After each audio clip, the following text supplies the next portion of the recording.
Hello again, I am Jim Bob and welcome back to F1 Manager 22 on the PS5, and it is race 5 of our second season in the Aston Martin Challenge Mode series, the series where we deliberately make things tougher by imposing a lot of additional regulations on ourselves. Those regulations are in the video description, so if you want to see what they are, then do click on that. We're also keeping track of our car development in the video description each episode as well.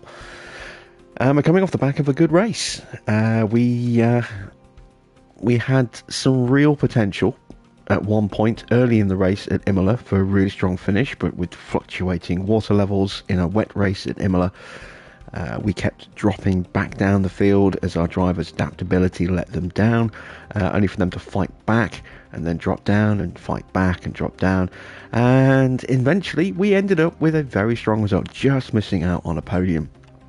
But both cars came home in the points, so we currently sit 5th in the Constructors' Championship. And now we are ready to go to Miami for the next Grand Prix. We have no more updates due until Baku, but we will have a very comprehensive upgrade package when Baku arrives. Evening Farah, how are you tonight? So with a lack of updates, let's just accelerate some time. Let's do a quick stock check. 2 side pods, that's fine. 3 underfloors is fine. 3 chassis is fine.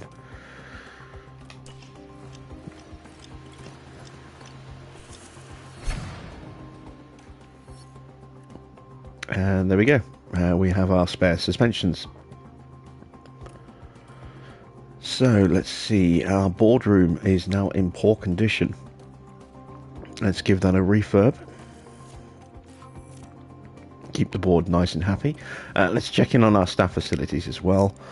We are now 20 days away from getting our team hub fully refurbed. Race sim is still fine operationally.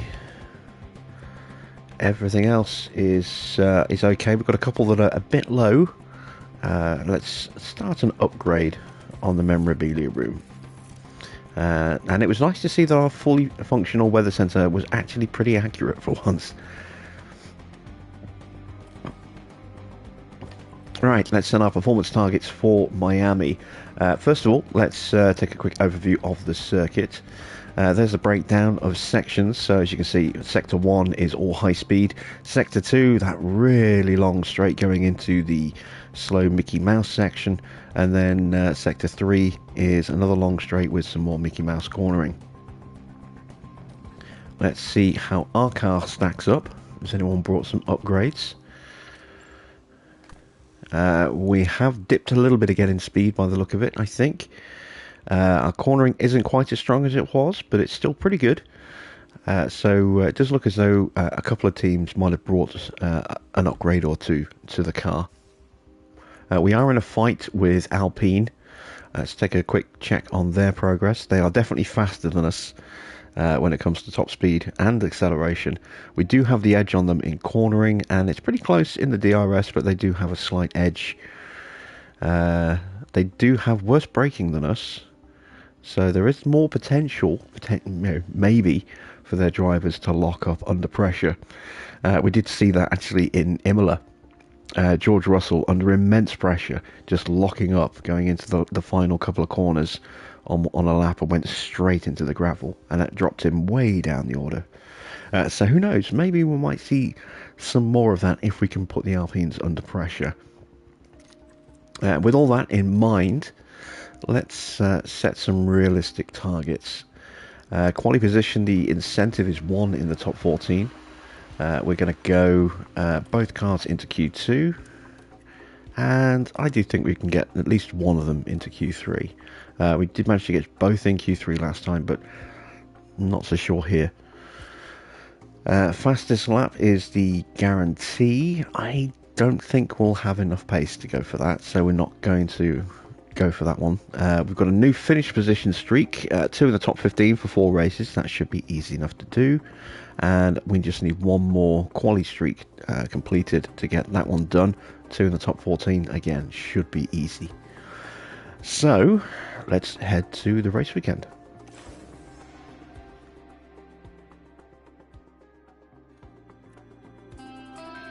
in the state of year-round summer.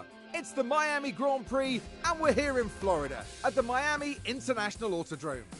The streets of Miami Gardens will come alive with the roar of racing, and the excitement is only just beginning. Spectacle is the name of the game here in Miami, with a stadium at the heart of this track. With long straights and S-bends, not unlike Suzuka's Sector 1, proper ERS management is sure to give drivers an edge towards victory. We might still be early in the season, but that doesn't mean we can sit back and relax. Everything is up for grabs, and nothing is certain at this stage. There's nothing like a race weekend in Formula One.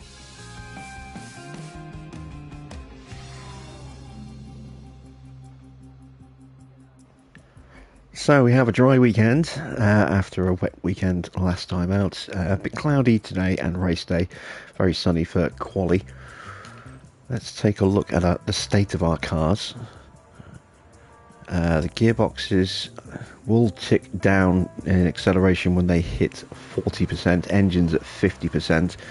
These engines are actually looking pretty good at this stage. ERS modules are looking pretty strong as well. So let's go ahead and start getting set up. We're going to go with some hard tyres in the first session. And from Miami, we want to go 17 laps. Evening, Mr. Water. How are you tonight?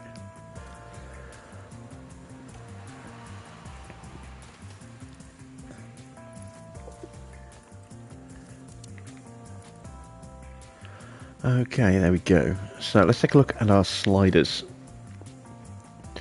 So quite aggressive front wing looking on, or quite heavy front wing looking like needed for Felipe's car. Let's take a look at Freddie's.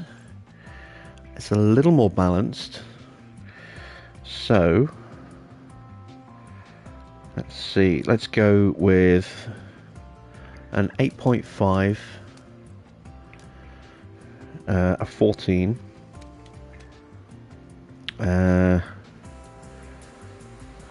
roll bar, we're going to go, I'm looking at Barcelona setups. Okay, let's correct that. So let's bring that way down. Let's go with a 7.5 and a 13. There we go, that's within the tolerances now. We'll go 2.8 on the roll bar, 3.5 on the camber, and a 0.45 on the toe. Now let's do Felipe's car, and we're going to go a little bit more aggressive on the front wing. So we're going to go 9 on the front wing, I think. No, we're going to go 8.5 on the front wing, 13 on the rear again. We're going to go 1.9. That is a bit too much by the look of it. Let's just do the corrections. 3.35.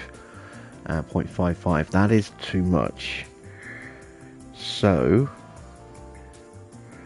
let's go with a 2.8. We'll go with the same setup, so we'll go 3.5 and 0.45, and we'll drop the front wing down to a 7.5. So we'll basically run the same setup on both cars and see if we can actually get them to have the same setup for once.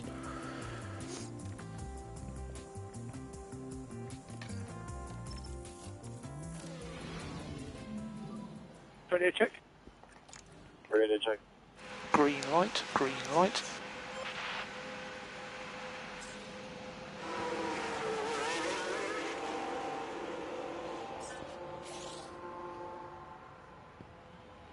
Here's hoping Red Bull don't play city beggars with their tyres tonight. Yeah, no danger of that. It's a dry race, so we're not going to see any ridiculous, tyre strategy in this one. What it does mean is we are likely to see a runaway win for Max, unless we get a safety car that closes the field up, and even then he's still probably going to have enough pace to pull away again. Perez will be in a bit of a fight, but he should be able to hang on for second, and then it's going to be anyone's guess between the Ferraris and the Mercedes for third, and then it'll be us, the Alpines, the McLarens, fighting over the rest of the places. Maybe the Alfa Romeos as well. Hey, trucker! Long time no see. How you doing?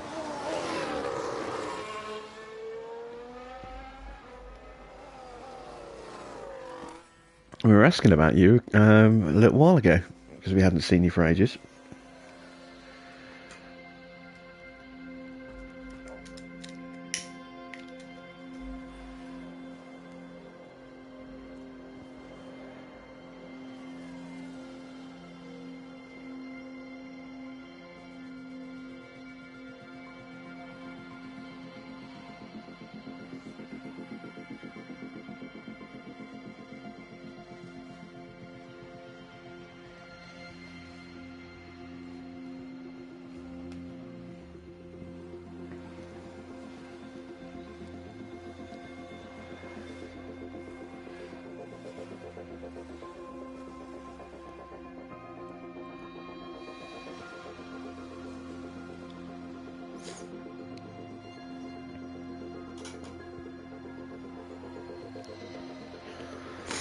Well, at least with our new start times, it gives you the opportunity to pop in.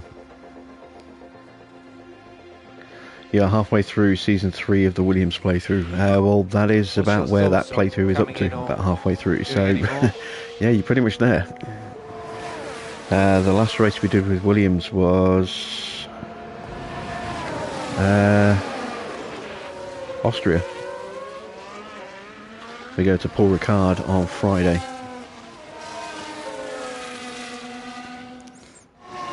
Uh, 75% for Vesti. That's going to need a fair bit of work. So that's probably a rear wing and a camber change as well. Not camber, sorry, roll bar. How's the balance? 82 for Felipe. Maybe just the one of those. We shall see.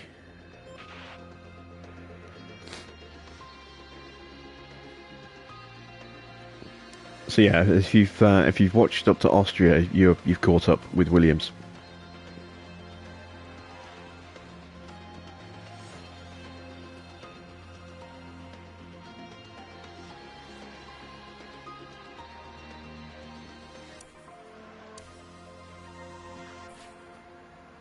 Oh, it's a lock up. That's damage. Let's have a look. So this was the Aston Martin.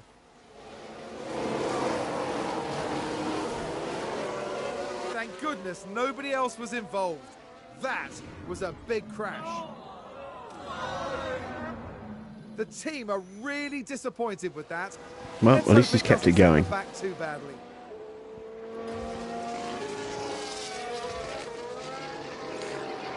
Let's see what other damage he's done to the car.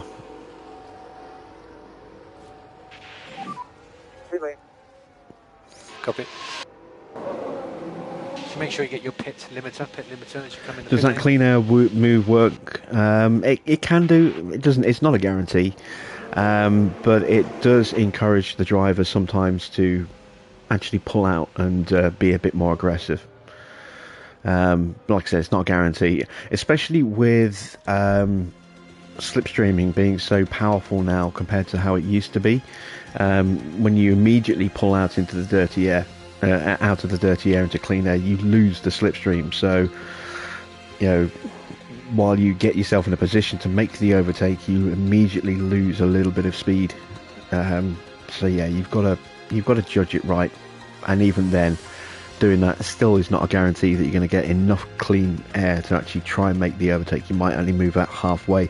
It's still down to the overtaking algorithm, you know, to a degree.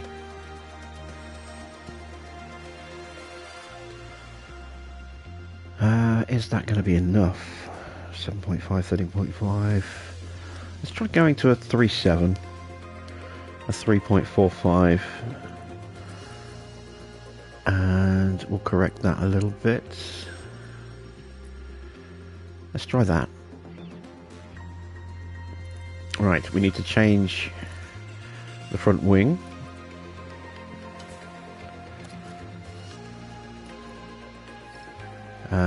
Rear wing's fine, side pods are fine, underfloor's fine, gearbox is fine.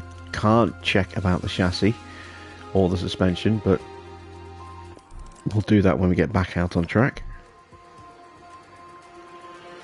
Oh, yeah, some big changes needed here as well. So again, we've got to go 13.5. Let's go... let's go with a 4.6 on this one. Let's go 7, 13.5, 4.6, 3.35, and a 0.0. Yeah, that all looks pretty good. Let's see how that works.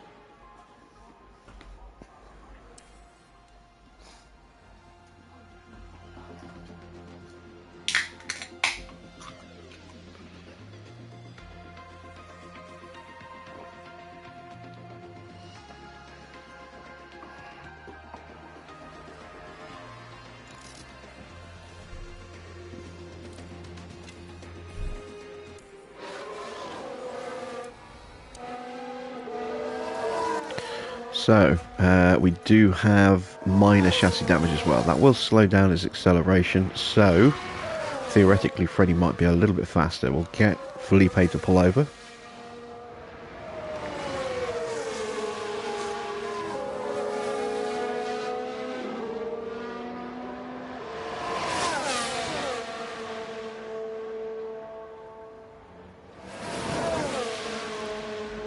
There we go. And now we'll send them on their way.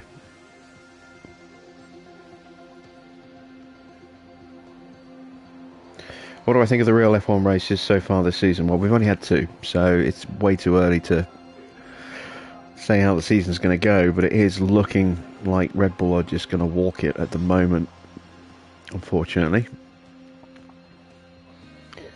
And I'd like to say it'd be nice to have to see a battle between Max and Checo, but you just know that Red Bull are never going to let Checo fight on fair terms.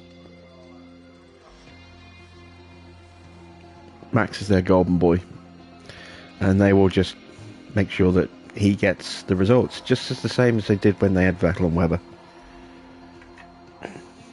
And they put everything they had behind Vettel and left Mark to pick up the scraps. I think we've had a car run wide.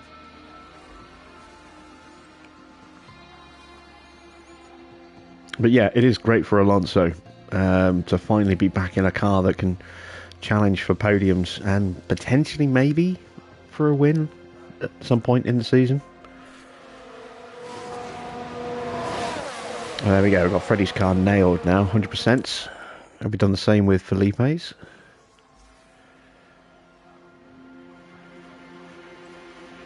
Not quite, but it's almost there. Minor correction, and that'll be set up as well. But yeah, it'll be nice for to see Fernando at the top end of the grid again. He's had this uncanny knack of moving to the right team at the wrong time in his career. Ever since he left Renault the first time and went to Ferrari. Went to McLaren, and he had the big fallout there with Hamilton as his teammate. He was only there for 1 season. Then he went to Ferrari, and the team never really achieved its potential. He managed to drag a car that was absolutely awful into championship contention on a couple of occasions. And then he went to McLaren, and well, we all know how that went. Oh no, he went back to Renault after that, didn't he? And then after Renault, he went to McLaren. And we all know how McLaren went because of their partnership with Honda and the fact that they thought their car was fine and it was the engine's fault, and it turns out it was both. Then he went to Alpine, formerly Renault, and it didn't quite work for him there. And he's gone now to Aston Martin, and it finally looks like he's gone at exactly the right time. So it'll be interesting to see, because he is a supremely talented driver. It'll be interesting to see what he can actually achieve with a really good car. Again, it's been so long since we've seen him fighting for podiums, let alone for wins.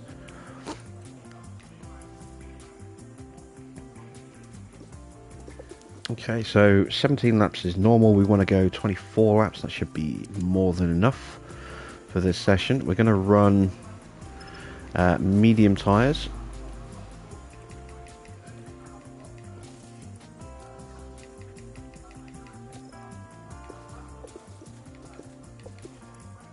We are now down chassis, so I'm going to have to remember to make a new one of those after the race. Please remind me if I forget. And let's go into practice 2.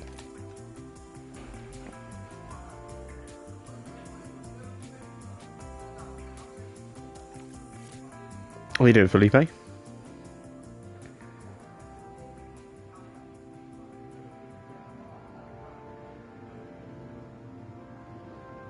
I accelerate the race a lot. I never accelerate the race. We watch it.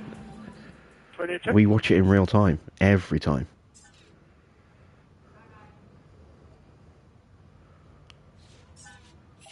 We accelerate practice and we accelerate quali sometimes, but that's it.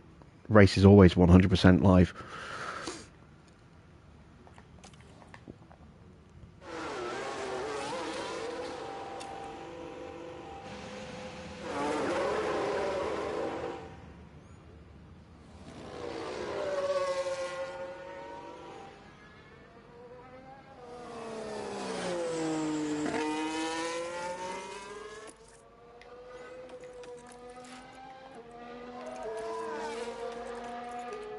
There we go.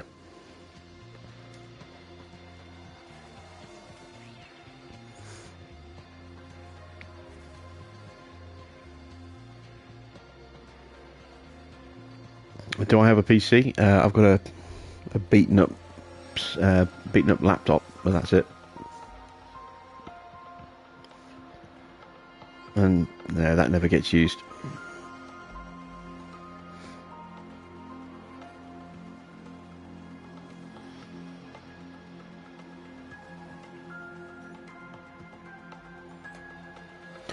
Right, let's see if we've gone the right way with those changes on Felipe's car. We do have more than enough time to correct if we've gone wrong. Oh, Leclerc is actually looking competitive against Verstappen at the moment. According to the practice leaderboards, it doesn't really mean anything. But they're on the same tyre, so maybe Ferrari brought an update.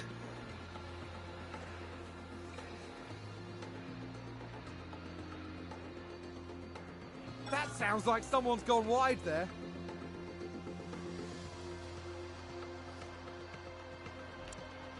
Let's see, what are they doing in terms of lap time? Oh, wait.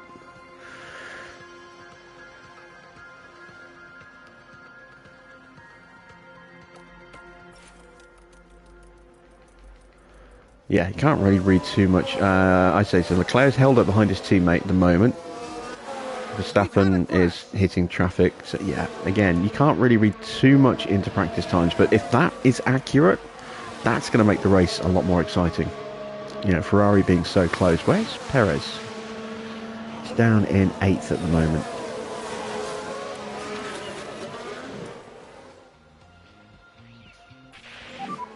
How does it feel? 95%, so we did go the wrong way, but we've got plenty of time to correct that.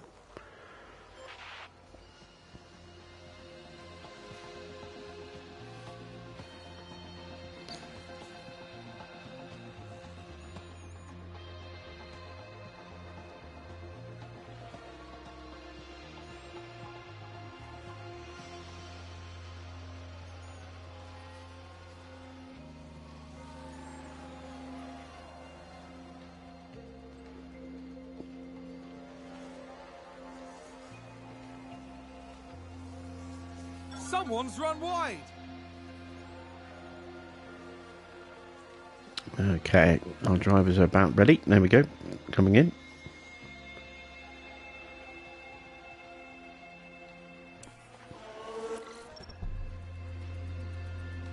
So let's go back the other way. So we need to be there. That should do it. So we need to correct the toe to about there, and that theoretically should sort out this setup.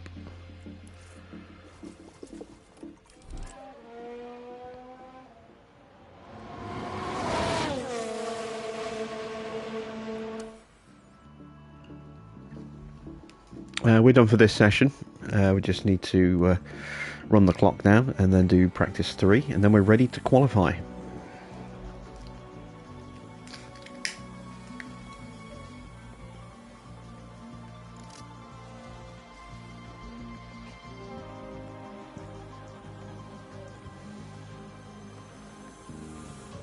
But yeah, it's good to see Ferrari have closed in the gap a bit to Red Bull. Mercedes look to maybe close the gap a little bit as well.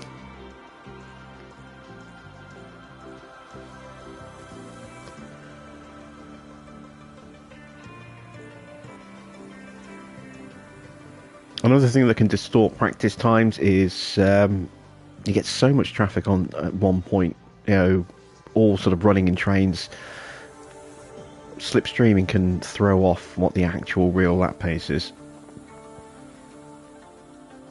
So we won't know for sure if the field has closed up a bit until we get into quali. But yeah, fingers crossed.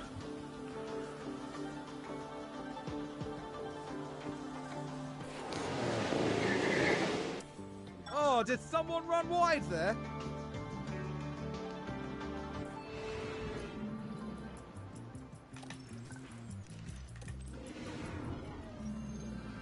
Our race weekend.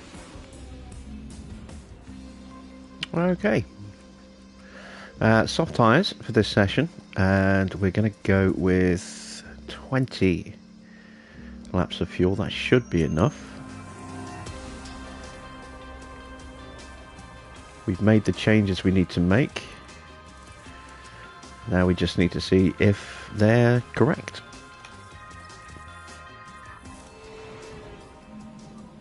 Radio check. Radio check. It should be green now.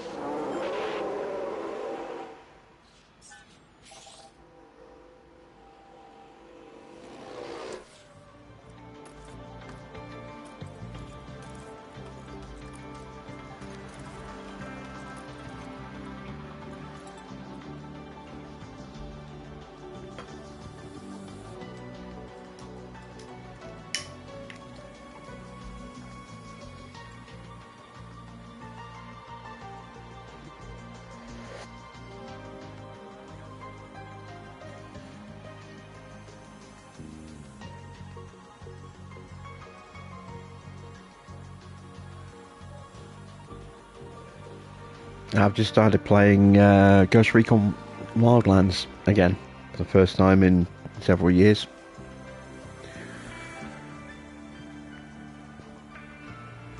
I've got a regular crew of guys that we that play a fire team, and just looking at something else to supplement that, seeing as fire team is starting to get a little tired without new content.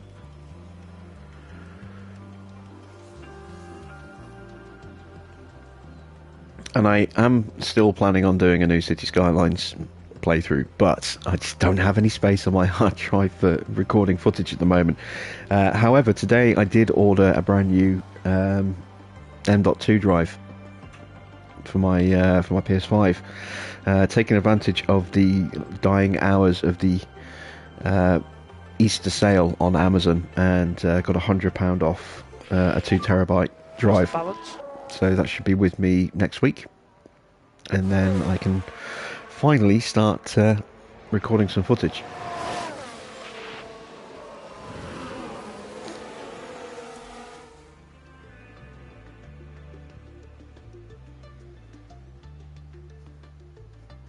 Yeah, City Skylines is going to be towards the end of the year.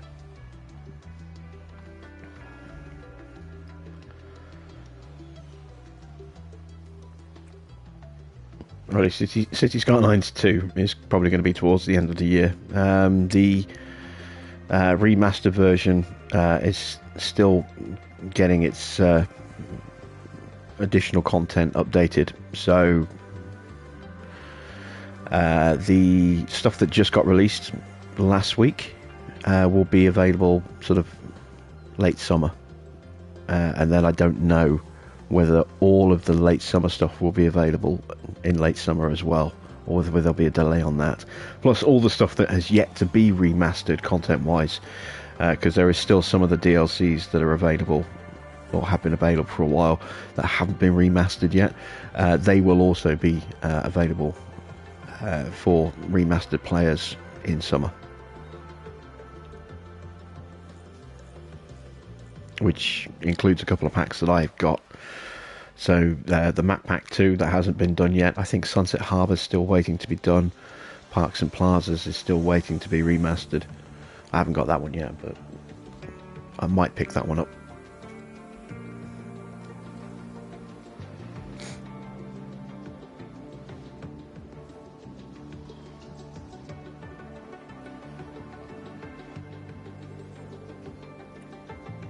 So both our drivers are as good as they're going to get for this race. Our track knowledge is up to 100. Car part knowledge is well on the way to maxing out, thanks to that new suspension we put on the car last time out, and obviously our setup confidence is perfect. So let's keep our fingers crossed for a strong quali.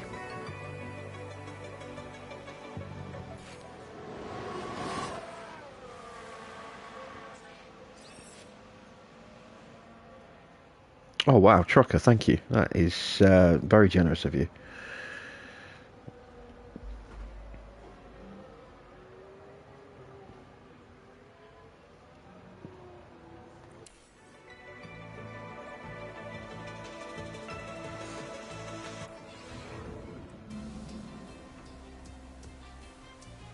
Very much appreciated, thank you.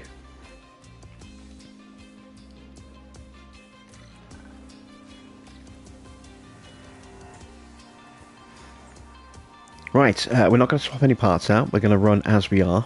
I want to try and get through this race weekend without changing the gearboxes if I can.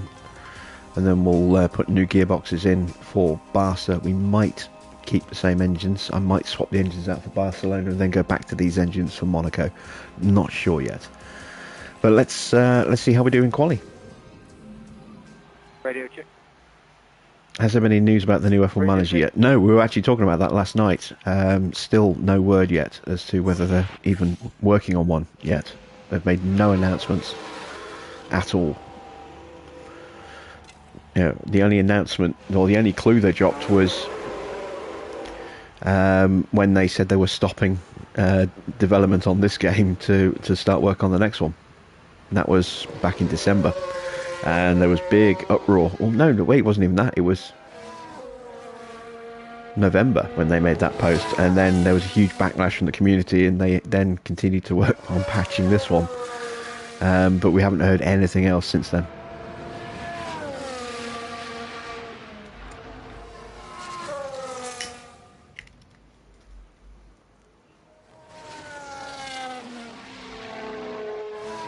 So I've got to imagine that they are working on something, whether it's a mid-cycle update like a farming sim platinum expansion, or just a new game entirely. I don't know, but they are definitely working on something. Are we still having trouble with their wet races? The rain can still be really unpredictable. It's been less so with this file, but it's definitely a lot more unpredictable with the Williams file. We had a wet race last night at Imola, and that was actually pretty, apart from a weird tyre choice for Red Bull where they ran 25 laps on the wrong tyres. It's been pretty good. They'll announce something when they're ready. Yeah, I mean, I don't mind waiting. I just would like to know, are we getting something this year at a yet to be confirmed date, or is it going to be next year? That's all I want to know. I don't care whether it's going to be you know, an announcement without any kind of release information. I just want to know what they're working on. Right, here we go to start our hot laps. Freddie already through the first couple of corners. No, sorry, Felipe is already through the first couple of corners. We're watching Freddie.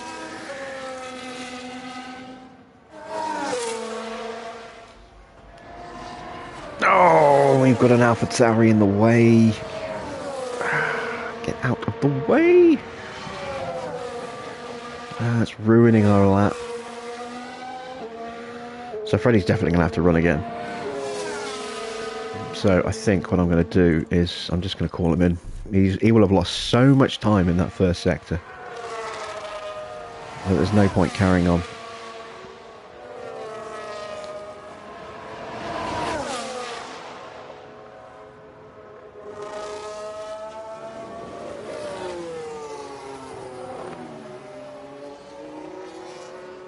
Just burning up the tyres for no reason.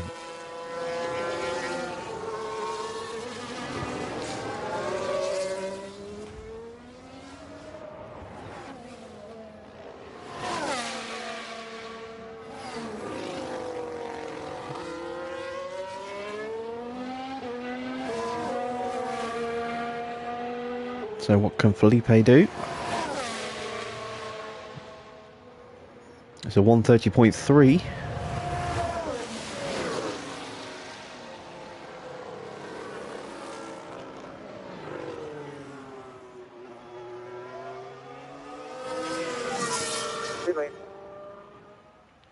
Copy that. So make sure you get your pit limiter as you come in the pit lane. Alright, just going to wait on the rest of the field now. See what sort of time we've got in comparison. And let's re-prep those tyres.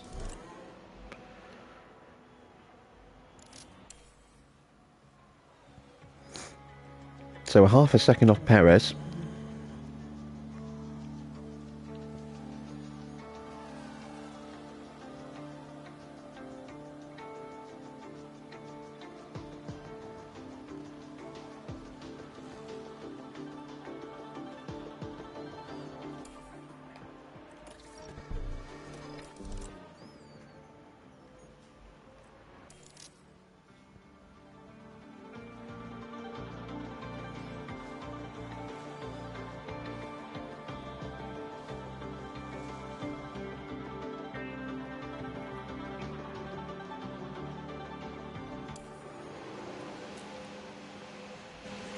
Next season you're going to put Oscar with Logan. It's funny you should say that. I've actually got a Williams file I started in the background, which I play periodically, which has Oscar and Logan together, running the same challenge mode rules that I run on this series.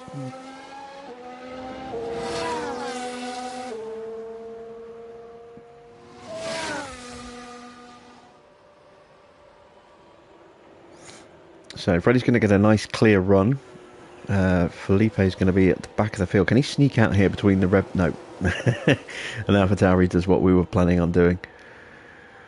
I was like, can we sneak out between the Rebel and the Mercedes? And then someone else jumped out in front of us. We are going to come out behind Hamilton.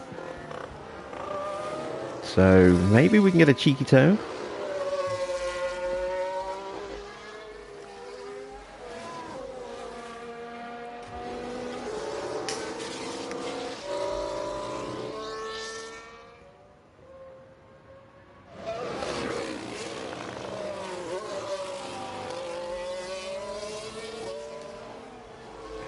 I mean, Felipe shouldn't need to go again, but might as well. Those tyres are toast. They're not really going to do anything in the next session because the soft tyres don't last very long around this track. Which is why I pulled Vesti in immediately. As soon as I saw him getting held up, I immediately pulled him in because he saved the tyres so he could actually get a decent second run.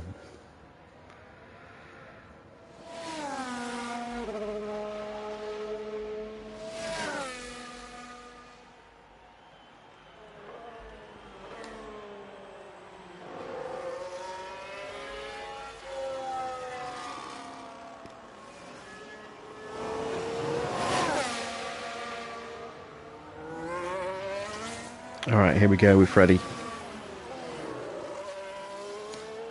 Needs a decent time, but just needs to get in the top 15. Science is definitely going to improve. He's way down in 15th right now. Is there anyone else who's likely to improve? Bottas, maybe? Bottas probably, actually, looking at the pace of Gasly. Maybe maybe Magnussen and the McLarens will improve. They've been pretty punchy this season. Magnussen especially has been pretty punchy. All depends whether Haas have been able to work on some good upgrades.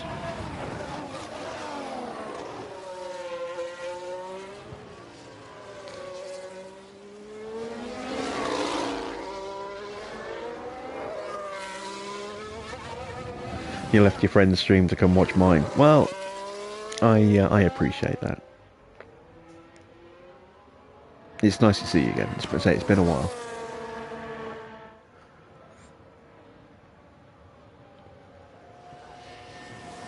Right, no improvement for Felipe in the first sector. That's to be expected. Freddie is definitely improving, but considering his first lap was 20 seconds off the pace, that's not really a surprise. What can he do across the line? Goes 10th on scrubs. That's not bad. That's not bad. Couple of tenths off what Felipe set on brand new tyres. So I'm kind of cool with that. That should be enough to get him through. No improvement at all for Felipe so far. Again, not to be, not unexpected given how much his tyres degraded after a full run.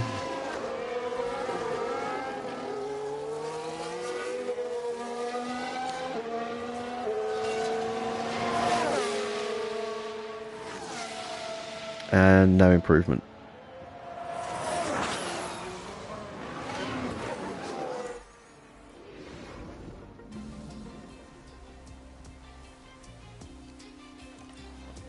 So, second session.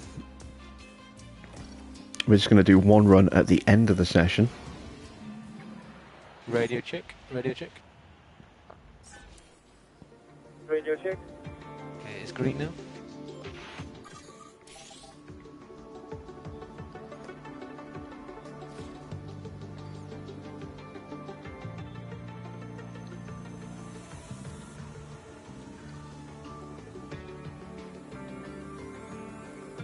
Leclerc has temporarily put it in first. And he's faster than Perez. What about Verstappen? Oh wow, Verstappen's half a second quicker. Okay, maybe Red Bull's still got a clear advantage with Max. Maybe the field hasn't closed up as much as I hoped it would.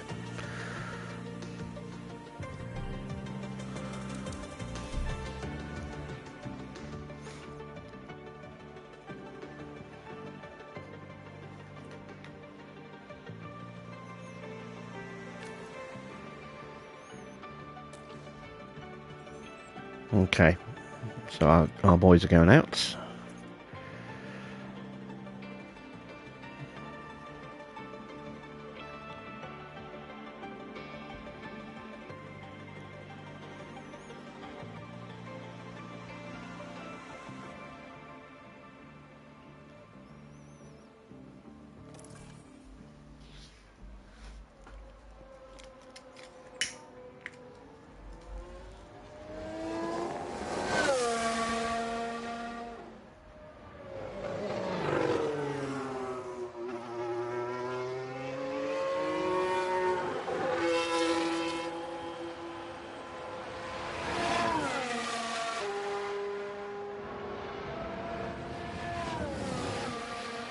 Right, can we get both into the top 10?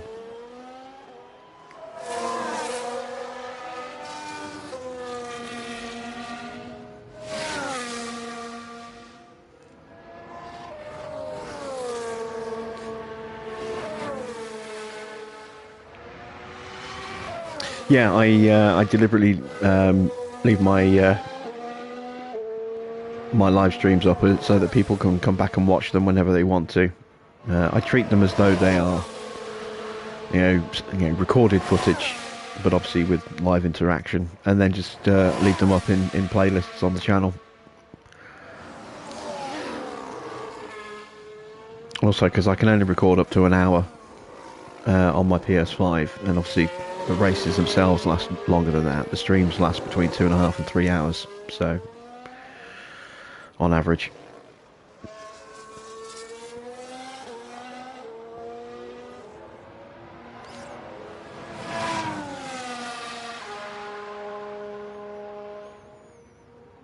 Alright, Felipe coming up to the line. What can he do? It goes 11th. Oh, he doesn't make it. What about Freddie? Can Freddie pull off a miracle here?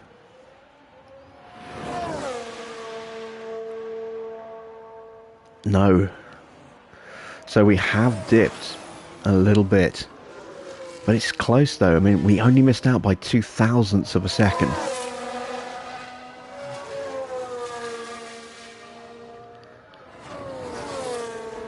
So it's going to be a tough race based on that. You know, only the top 8 places pay points this season, so we're going to struggle for points in this race, I think.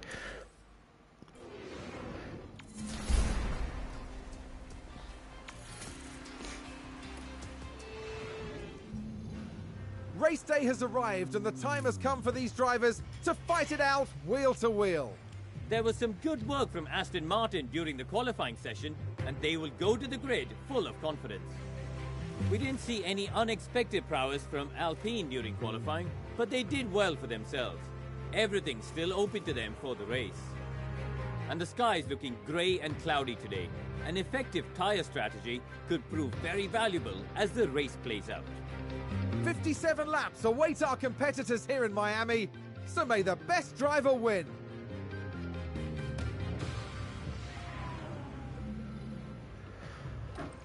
Okay, let's see what we can do. We're going to take a lap of fuel out.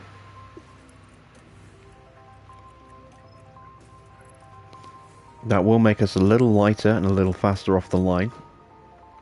Not a huge amount, but if you take 2 laps of fuel out, you do get quite a nice little acceleration boost on the opening lap. However, I wouldn't recommend it unless you have enough pace to be able to run in conserve and not drop back too much.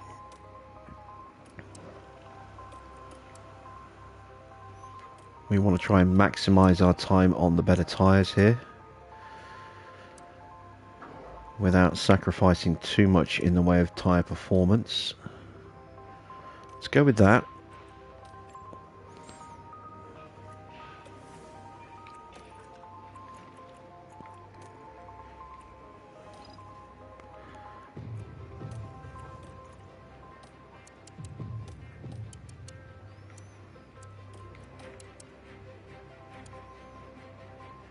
Yeah, I think about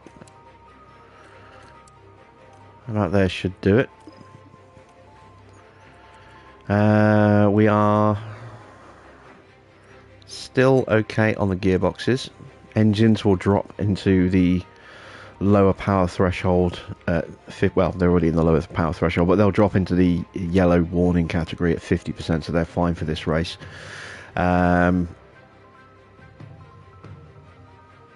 Not going to go aggressive on the start here. It's a somewhat overcast day for the drivers, who've now taken position on the grid. Taking a look at the Aston Martin. They'll be starting the race from the bottom half of the grid, so there's a fair bit of ground to make up. There's the second Aston Martin. They're starting in the bottom half of the grid today, so there's a lot of cars between them and the podium. The teams are ready to go.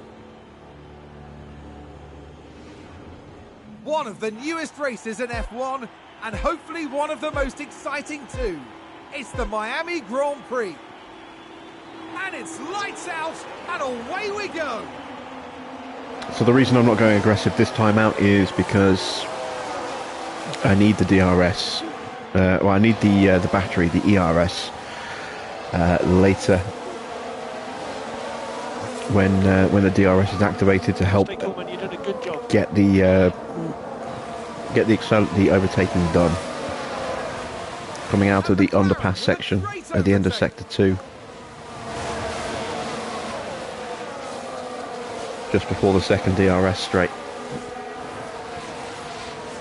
because that's the best opportunity for us to actually get an overtake done.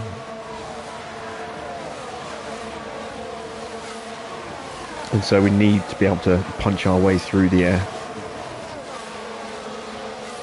Let's see what tyres everyone else is on. Verstappen's on mediums and everyone chasing him's on hard, so he's just going to sprint off into the distance here. Russell on mediums, Alonso on mediums, Norris on mediums. So we made the right call starting on the hard tyres. I do wonder if those who are starting on hards are going to do a one stop or if they're going to do a two stop. I guess we shall see as the race unfolds. But yeah, Verstappen a second ahead already.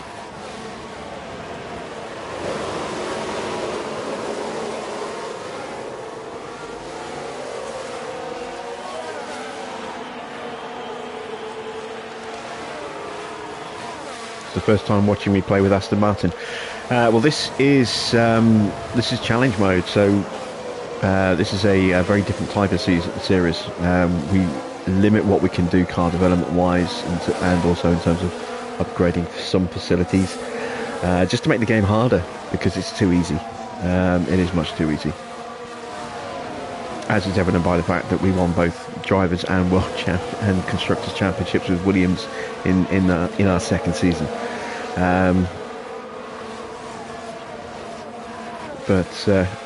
Yeah, we made it very difficult for ourselves here with two rookies and no intense development.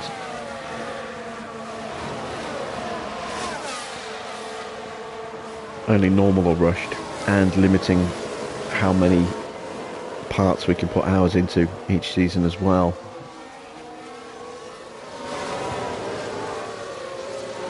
If you want to see what those regulations are, Trucker, they're in the video description. So if you just expand that up, you'll be able to see all the rules that we have to follow.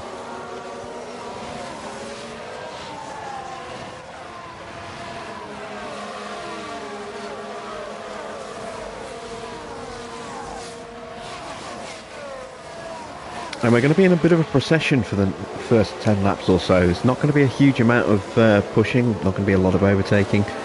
Field is quite closely,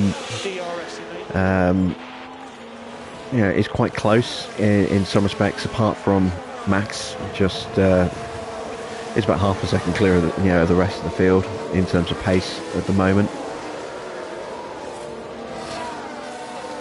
The Ferraris don't have the pace to challenge him. Mercedes and Ferrari are pretty evenly matched. We're up there with the Alpines, the McLarens, the Alfa Romeos, to a lesser extent Magnussen as well. It's quite a crowded midfield. Not a huge time delta between the teams.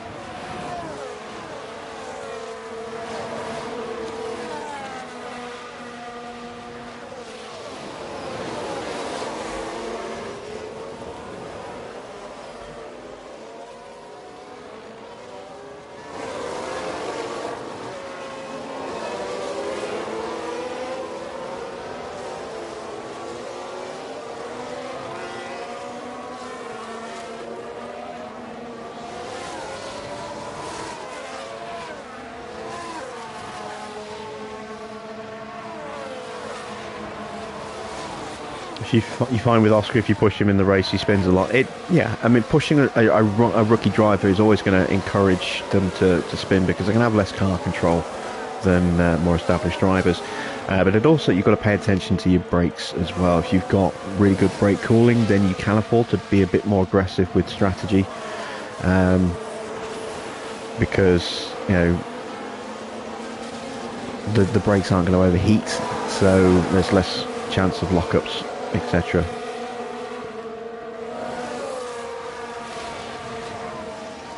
And the more downforce you have on the car, the less likely you are to spin out as well. But yeah, you do need to work on his stats a bit. You need to get his braking up, his accuracy up.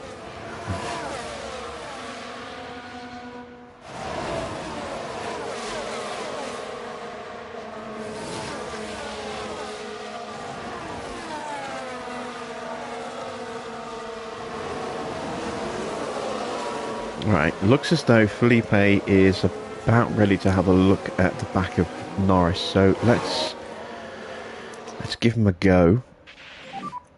Energy if you need it. Yeah, copy. We think we can lean on the tyres more. Copy, copy. No, you got a poor exit, but the battery and the slipstream will hopefully allow us to have a look. You can see the driver pulled out. We didn't even have to give him the driving clear air. Can he get him under braking? Not quite.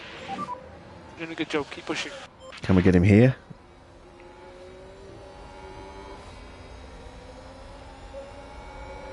Just going to try and go around the outside.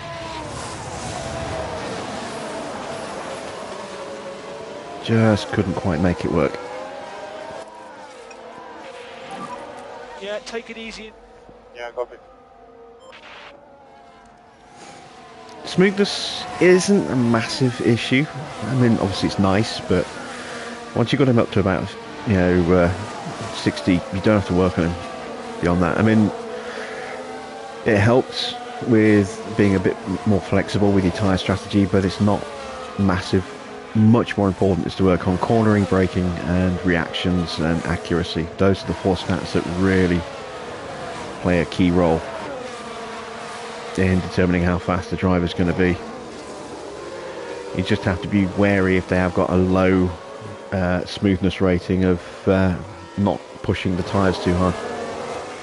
Is my controller still crashing the game? It hasn't for a while, so it wasn't the controller itself, it was just a bug in the game. That's still in there somewhere, just hasn't activated for a while, so, but I try not to prompt it.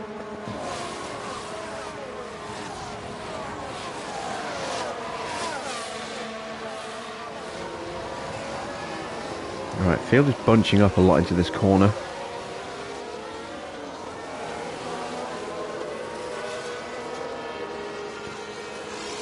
Don't think we're going to be able to really punch through yet. We need to let some of the cars separate out a little bit more, I think.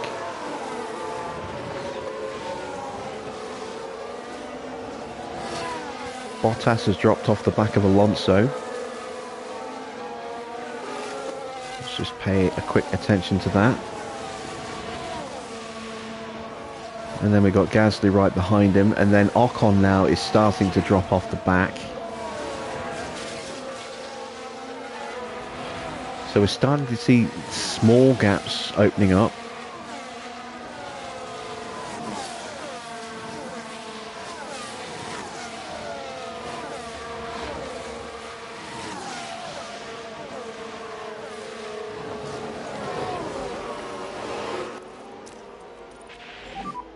So use energy. Copy. Just got to make sure Freddie doesn't drop out of range, or Felipe for that matter. Use energy. Copy.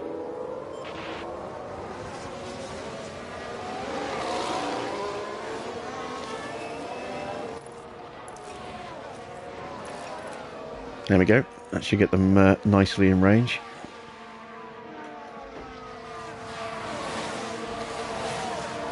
Gee, Freddie's still at risk. Use energy if you need it. Use energy. And we have now created a little bit of a gap to Ricciardo.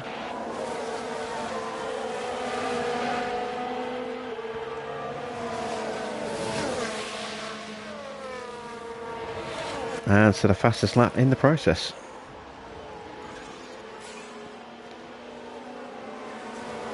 Okay, Ocon has closed the gap back up onto Gasly, but we've now created some separation between us and Ricciardo, so that will mean that Ricciardo's going to drop off us a little bit now, which is good.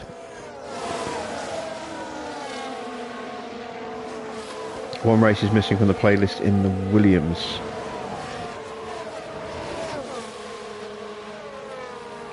Which race is that? And I'll add that in afterwards. I'll make a note of that.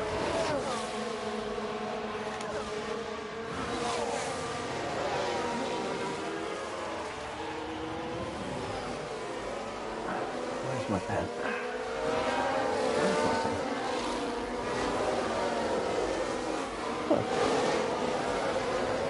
Travel on the car.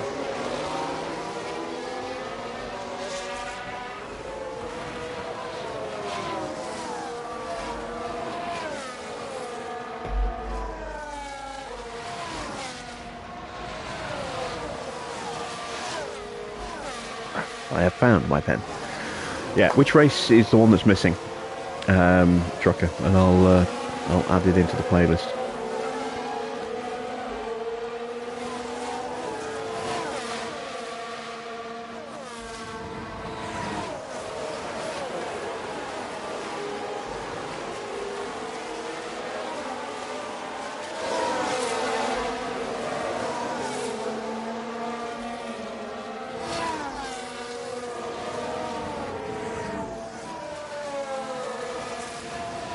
Was Vesti always ahead of Felipe? Did I miss something? Did Freddie overtake his teammate?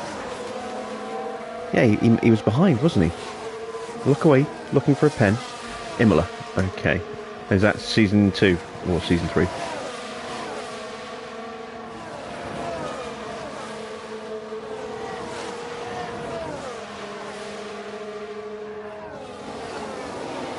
Season 3. Thank you. I'll fix that after that. After this race, I'll go into my playlist and edit it.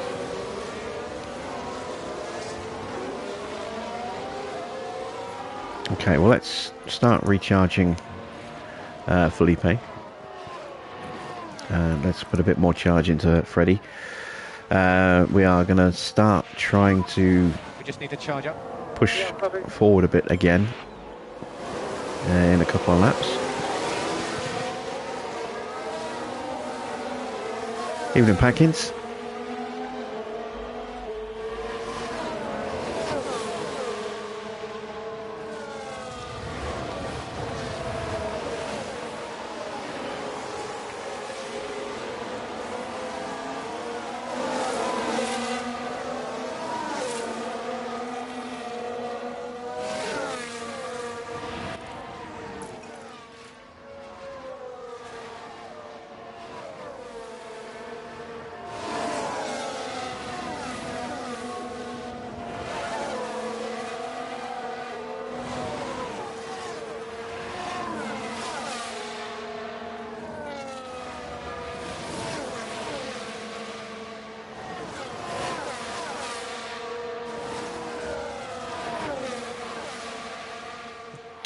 Hamilton overtakes Leclerc, I think.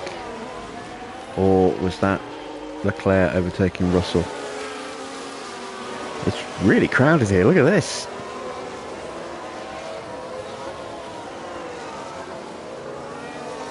Both Red Bulls have broken clear.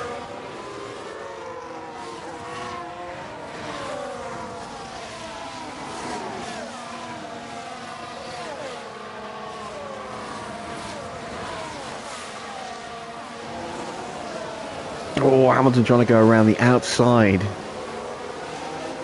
Can he make the move stick? Look, the sights chops him. But Hamilton now has the inside for the next corner and the DRS. He's going to move back into P3. There he goes.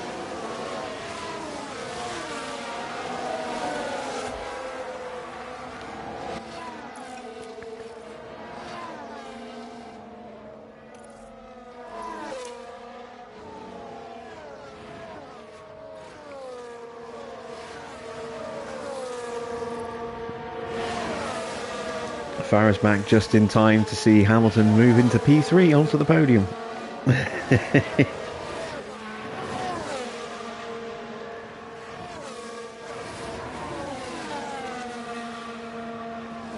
And if you listen very carefully, you can just hear a Darth Vader style "No!" echoing in the chat. We've got loads of energy. Yeah, copy.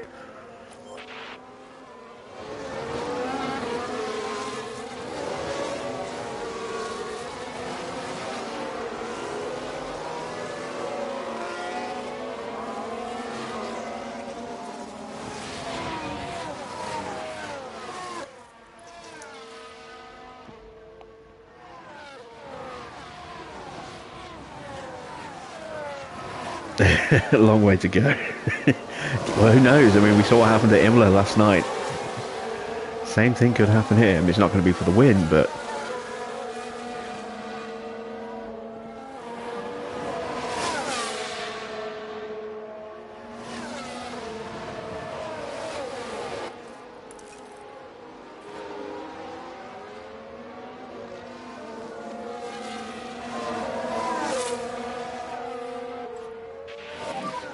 Energy's good. Copy.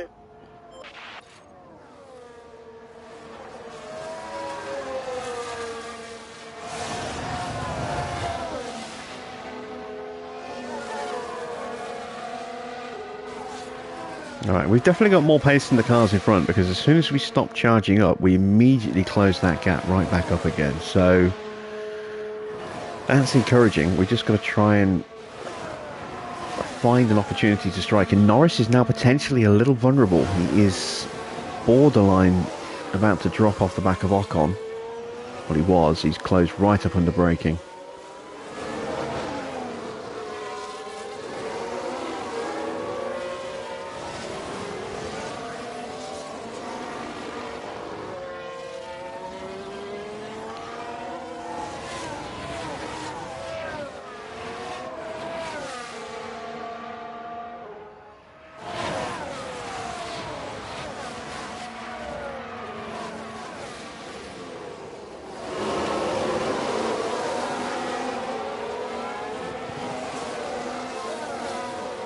Let's take a quick look at tyres. Norris's tyres are starting to struggle, which is why he's losing ground, especially in the first sector. So this is going to help set us up now to at least get past Norris. Ricciardo's going to, has dropped back, but he's going to start holding up Magnussen now as well.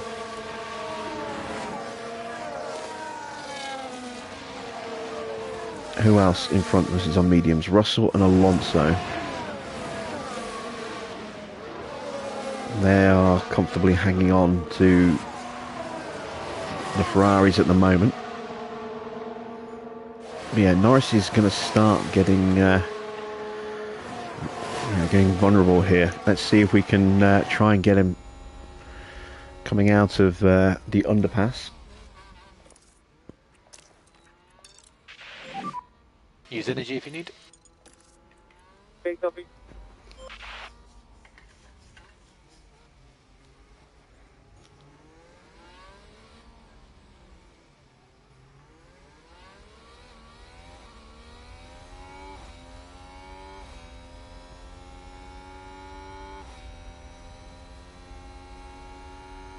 Okay, got him lined up for the overtake. Can we get him around the outside? Nope. Cut back to the inside.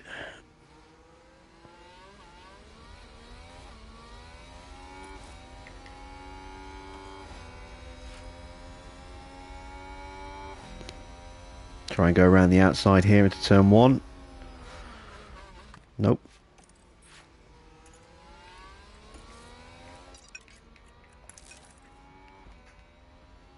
Oh, we've left Felipe behind. Let's catch him back up. So back off. Copy. Energy if you need it. Copy.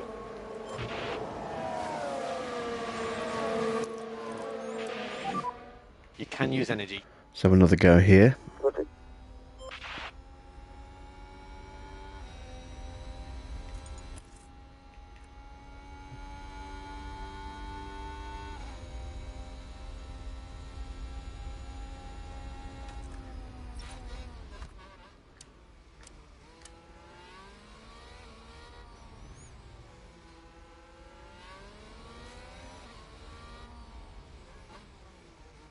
I'm hoping as well that by putting him under pressure, it might increase the chances of him making a mistake.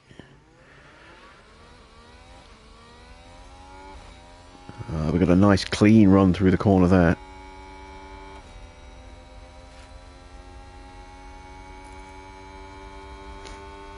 Here we go. Now we've got a good chance of getting him.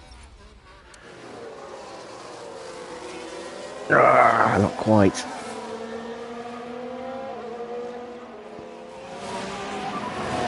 the charge, Norris. Alright, go, go, go, go, up the inside.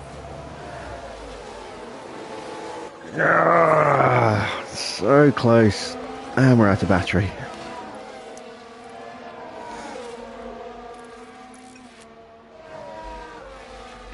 But we have caused Norris to drop.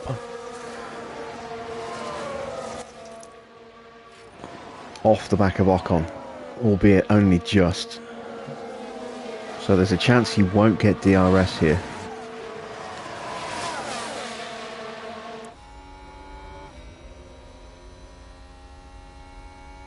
He didn't.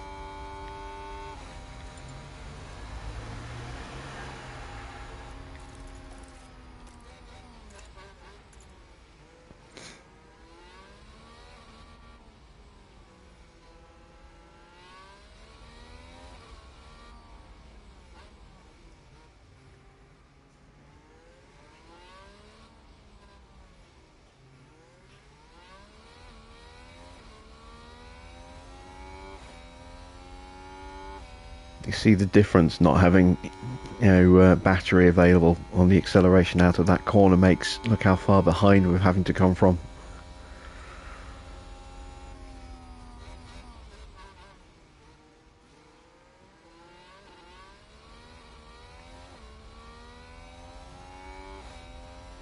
Same on this corner as well. But we do need to charge up because we just emptied it. After, with 2 laps of trying.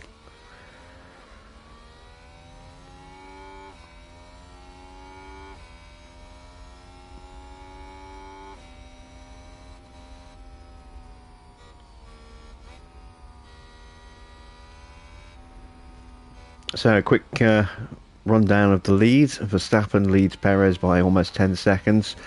He is on the mediums, Perez is on the hards. Hamilton in P3, then Sainz and Leclerc, followed by Russell, Alonso, Bottas, Gasly, and Ocon. That's the top 10. Bottas in the last points paying position at the moment. Norris in 11th is now dropping away, so he is vulnerable to us. We just need to get close enough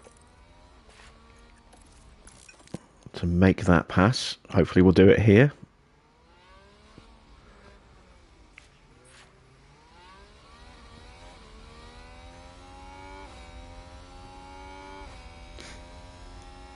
If not here, then maybe on the approach to turn 1.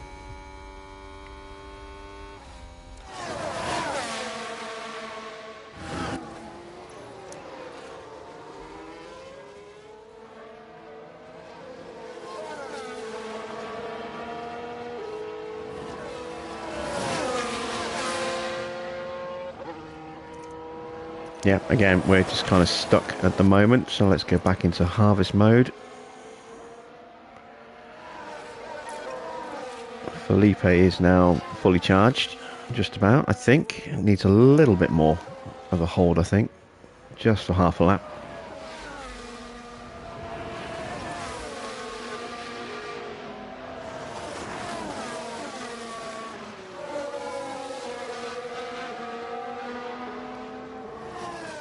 But we definitely need to get past Norris as quick as we can now. Have I had my own drivers crash into each other yet? Yes, not on stream, but yes, I have had it happen. It's not very good when it happens. It's really frustrating. I've had to literally take each other completely out of the race, and then just had to sit and sim the rest of the race. And they went out quite early as well. They went out like about a quarter of the way through the race.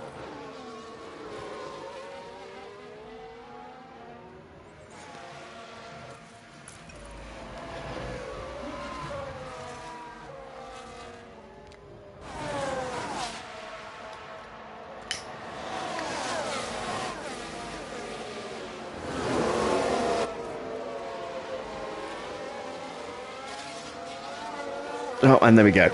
Norris gets out of the way. So we are just under 3 seconds, or just over 2.5 seconds away from Ocon. Let's see how quickly we can close that gap. now that we've got clear air. And we should see Felipe overtake Vesti, because Vesti does not have DRS anymore.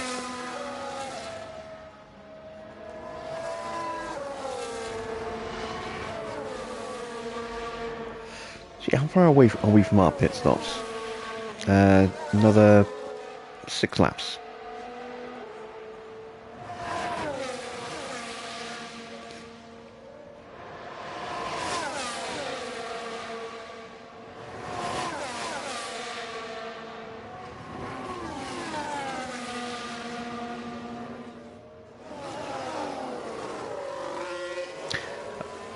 Yeah, I've not had them take each other out. I got rid of Mick.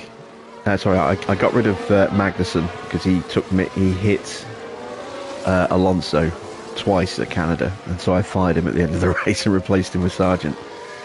But I haven't had both drivers kept going, but I haven't had both drivers take each other out of a race on a stream before. But I have had it happen off camera. And that was, I think, when I had Doohan and Piastri in Aston Martins, I think.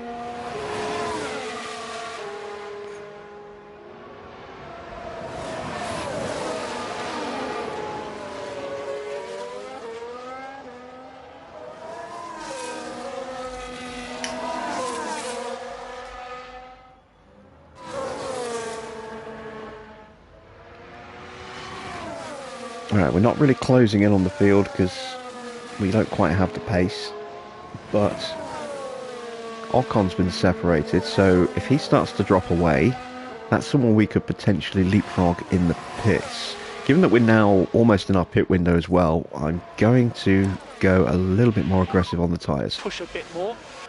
Yeah, copy.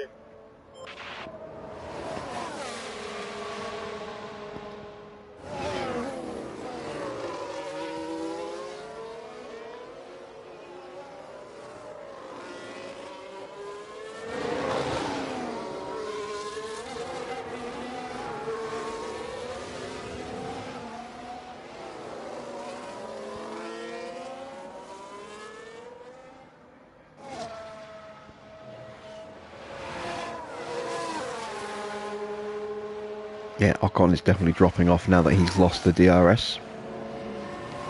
Hamilton is up to P2. What happened to Perez? Must have made a mistake somewhere. He was several seconds clear. So Hamilton up into P2.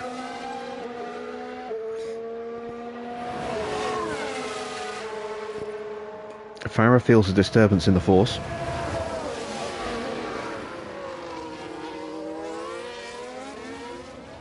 And Perez has got him back.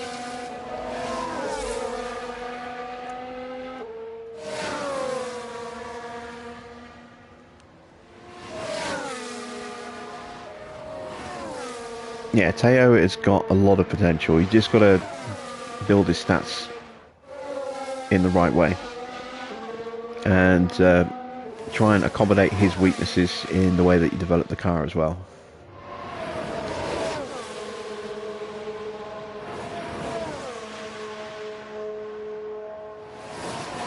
Anxiety levels have risen slightly.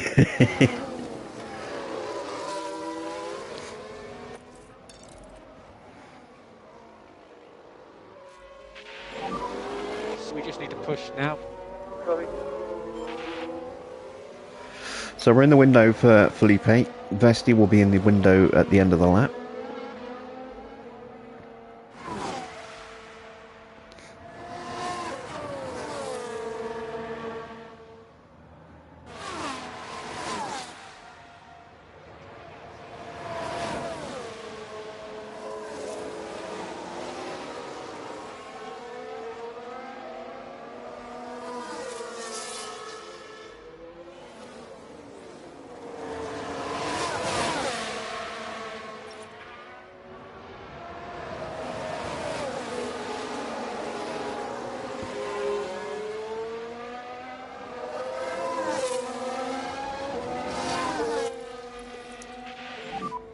We just need to charge up. Okay, copy.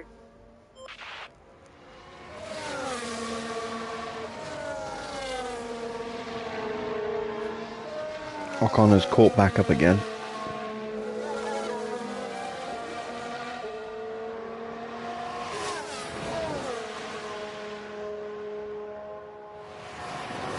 He's back in the queue. We're not going to make it into the queue, but we are potentially going to undercut, because I fiddled around with the tyre strategy, so we are potentially going to undercut the rest of the guys in front of us who are on hards. Max is still out there, which makes me think he's one-stopping, which means his tyres are going to be really bad. Same with Russell and Alonso, actually. I think they're one-stopping as well. They're getting pulled along by Leclerc and Sainz at the moment.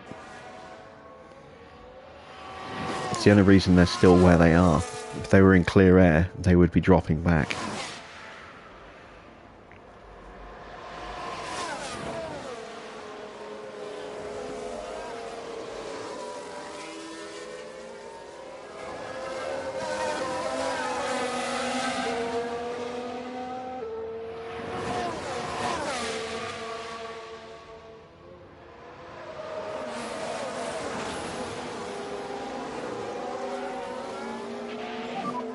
Got loads of energy. Yeah, copy.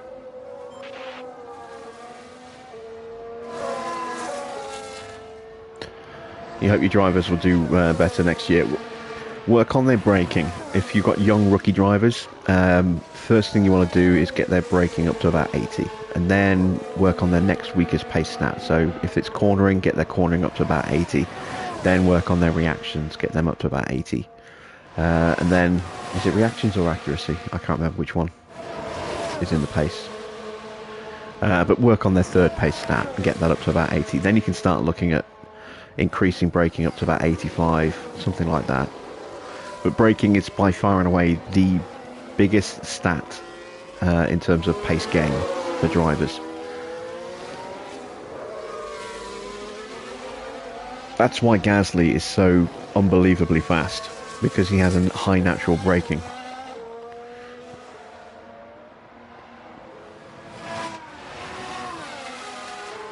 I think his base braking is something like 91.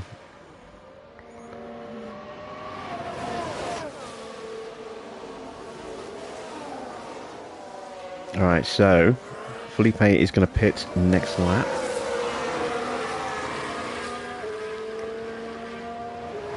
I want to keep Vesti behind him for this lap if I can, so that he gets DRS for the next lap. Box. Yeah, copy. 1.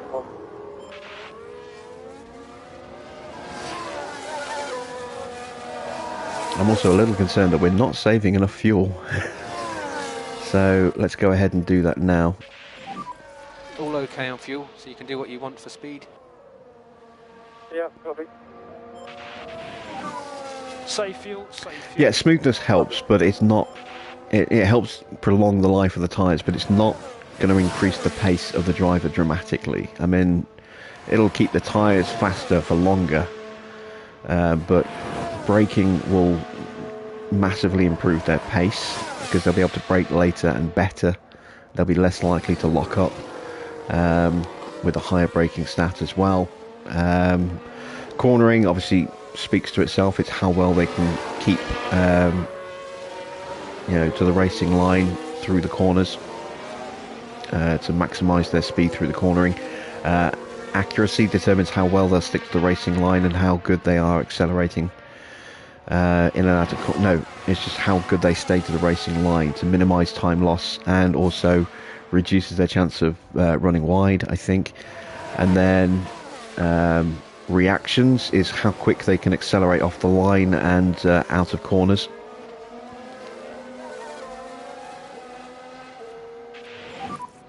Pit lane. Copy. So those 4 stats are the ones that are going to make your drivers faster. Smoothness will literally just make the tyres last a bit longer, so it'll keep the pace of the tyre up a little bit more, but if the driver doesn't have the skills to maximise those tyres, then it won't have a massive impact. So smoothness is a low consideration.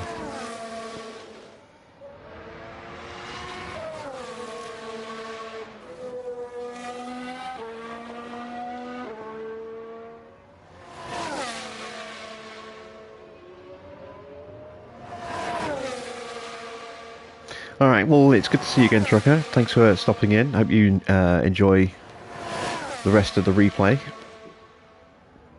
I will fix that Imola playlist for you so you can see the rest of the Imola race. And I'll see you again next time.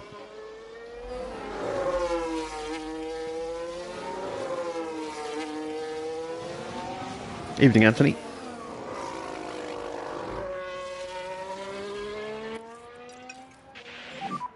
Yeah, take it easy. Yeah, copy.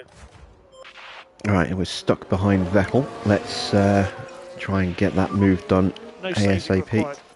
Copy. Use energy. Okay, copy.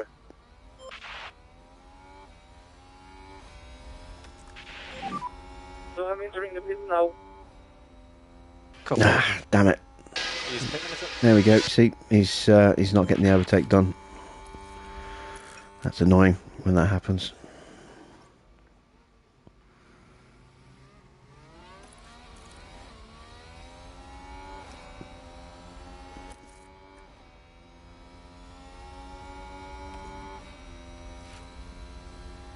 We should get him here though. Yep, there we go. And here comes Vesti.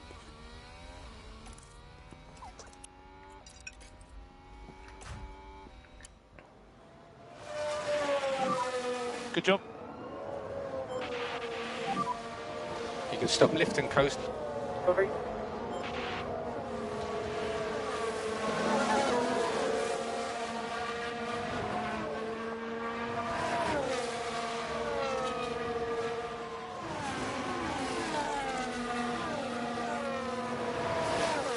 Okay, we got out ahead of Norris, which was important because Norris started on mediums, switched to hards, and we are still ahead of him. Verstappen finally pits, so he's got to be one-stopping, going 24 laps. That's got to be a one-stop strategy. That's scary that he had that much pace. Russell and Alonso pit, they're also going to be one-stopping. They're going to be going onto hard tyres. Rest of the hard runners, I don't know if they're going to be one-stopping or two-stopping. I guess we'll find out in the next few laps.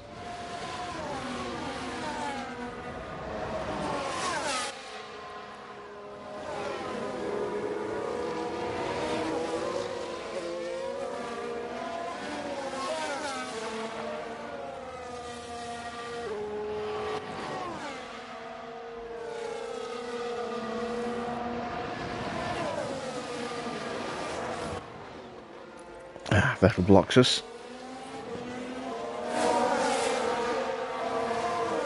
Ricardo and Zhou are in.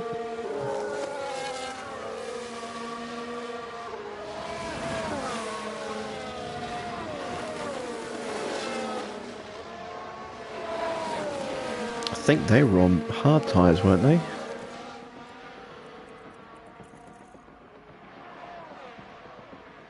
Oh no, Zhou was on mediums, and so was Ricardo. Okay, so yeah,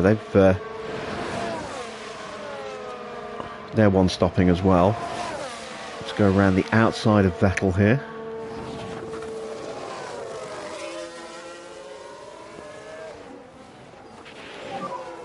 That's it.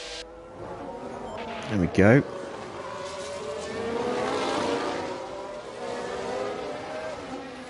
Looks like Aston Martin have just gained a race position.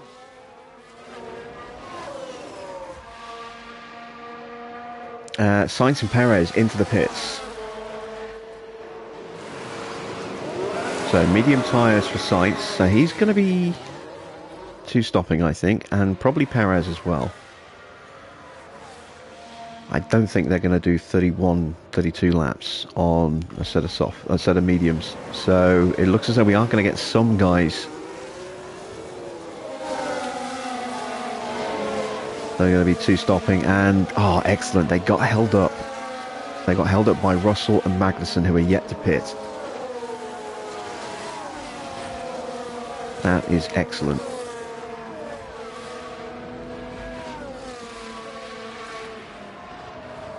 Magnussen definitely holding everybody up right now. He's doing 136.7s. We're doing 134s and 135s. So, yeah, Drugovic was 2 seconds faster than Magnussen on that last lap. We're going to be on that group very quickly. We're not okay on fuel. Copy.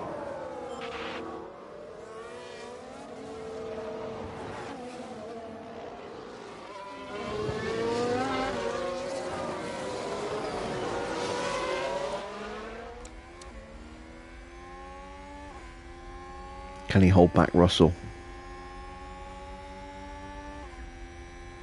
Yes, he can. Ocon dives into the pits. Sainz swoops past Russell. Is he going to get Magnussen as well? No, he's not. Thank God for that. And Magnussen dives into the pits. Ocon's on mediums. Bottas is on mediums. Magnussen's got to be going mediums as well.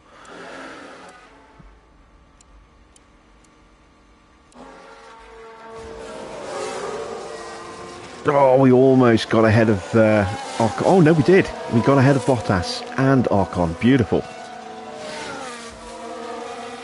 Vesti is just down the road. That is excellent news. So we have managed to undercut a couple of cars. Aston Martin with a great play there. They've moved up a place. And we're now just 1 place off the points.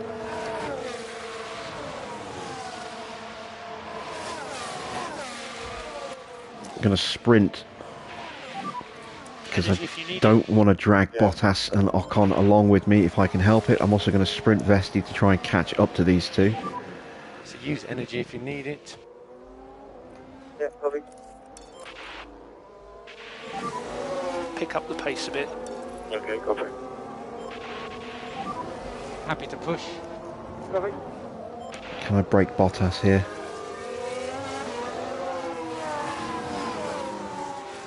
I don't think I did. Hamilton, Leclerc and Gasly finally pit. No, I didn't break Bottas.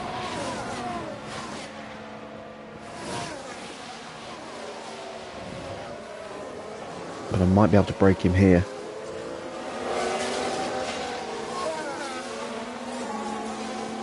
Nope. Through the first sector maybe.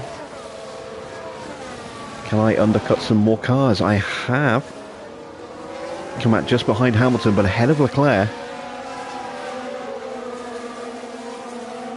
And can I make a move on Hamilton?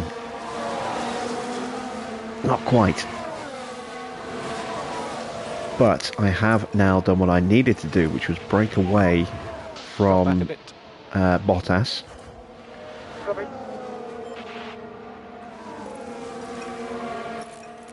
Vesti has caught up to Gasly.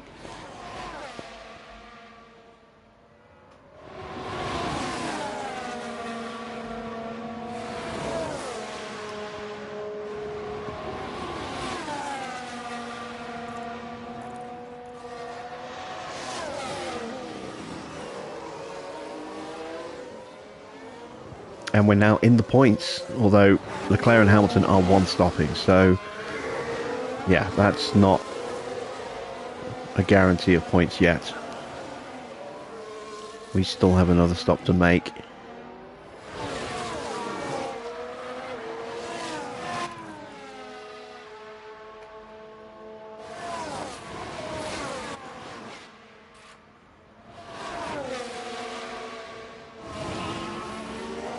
We go for the lunge up the inside, we make it work. And I think we got... Oh, come on, he squeezed us. At least we got the DRS so we can close back up again. We had that move. That's so annoying. You can use energy. Use energy. You can use energy. Copy.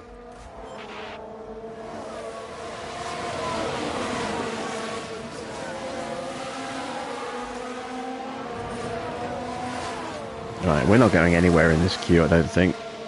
We're just going to hold position.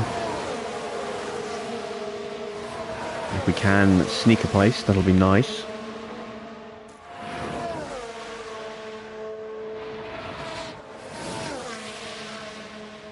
But we need to get Vesti past Gasly so we can start chasing after Rock-On. Get onto the back of the queue in front of us.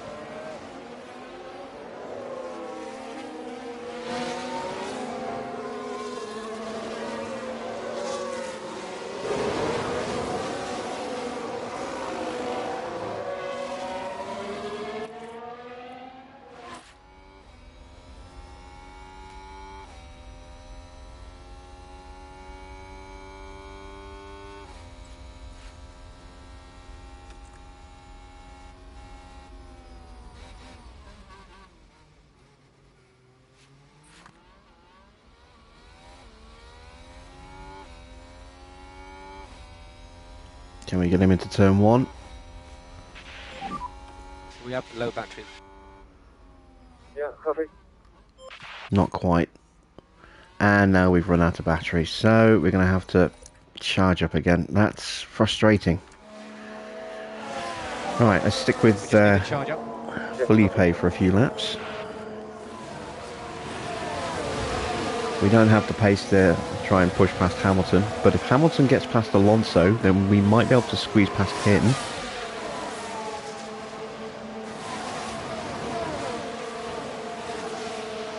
We are at a disadvantage in terms of tyre life.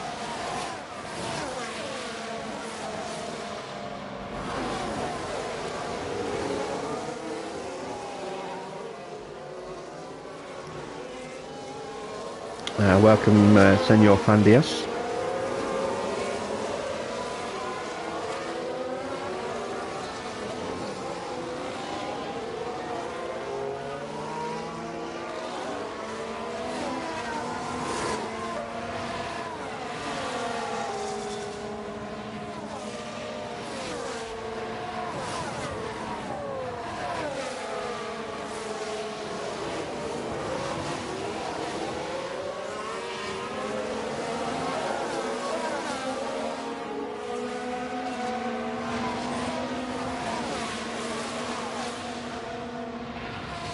I would really like to try and start charging up the battery, but I'm very wary of the fact that we'll get jumped by Leclerc the second we do that.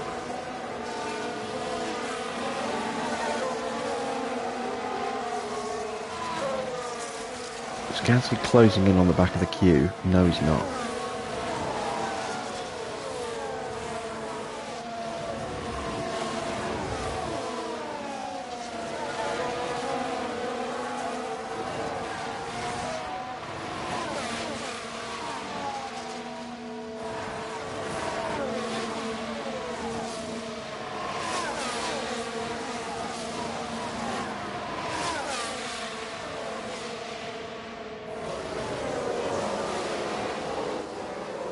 So right now we just need to protect our position as best we can.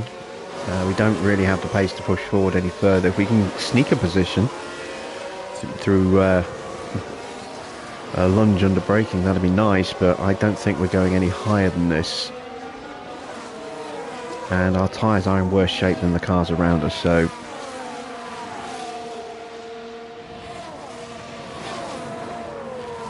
we just need to hang on to 7th as long as we can. We're fighting Bottas for 8th because Leclerc will jump us when he does his one stop. You know, he's done his one and only stop. We've still got one more to go. Bottas has got one more to go.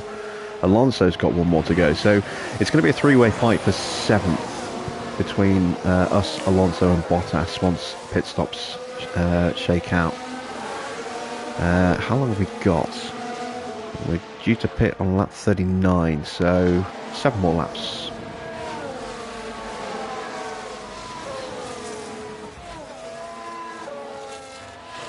Freddie has almost got himself fully recharged. It's close enough.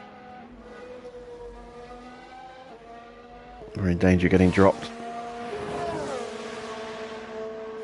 I think we have just been dropped. Should be able to close back up under braking here.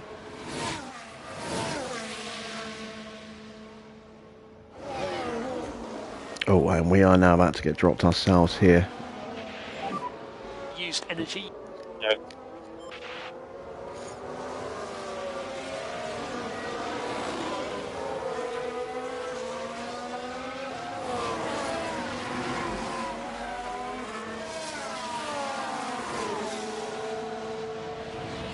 I have to use the last of my battery just to try and get back into the queue.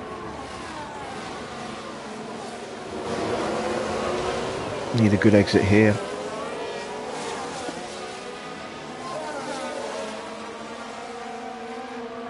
That's it, we're out of battery.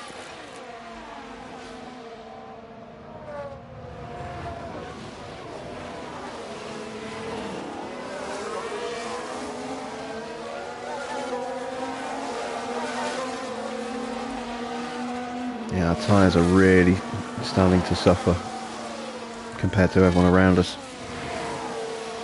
I think we're going to get overtaken on this lap.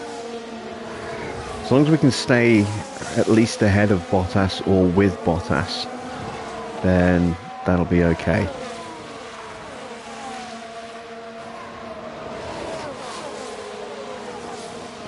I want us to try and stay in the queue. My worry is that when Leclerc gets past us, he's going to rocket away from us and we're going to get dropped by him as well.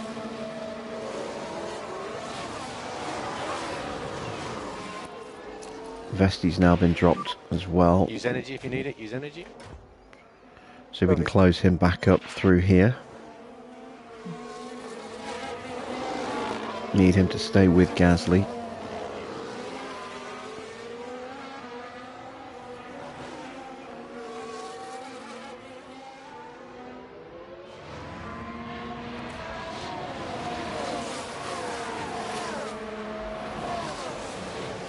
Here comes Charles around the outside. I think that will give it... he squeezed us against the barrier. Let's focus. And we didn't even get the DRS either. So yeah, we've been dropped by Leclerc already. Oh, and Ferrari just gained a place. Right, Freddie is back in range. That's good. Alright, so now we need to try and back these guys up.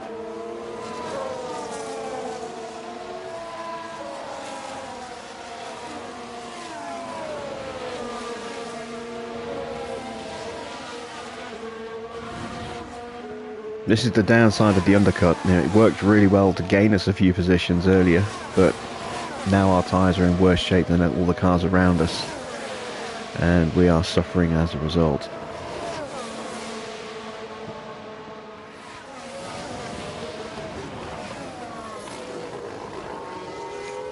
Bottas has got us, but I'm fine with that. We'll stay tucked up behind him. That will allow us to charge and still get some DRS to stay with him.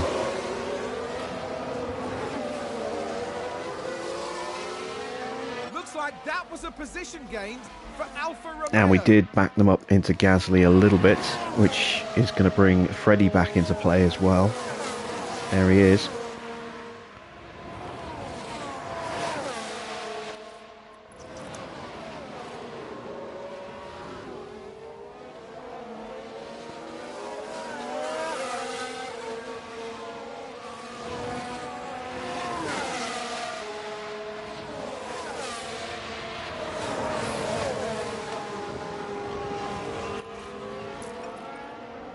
Okay, one lap away from the pit window for Felipe.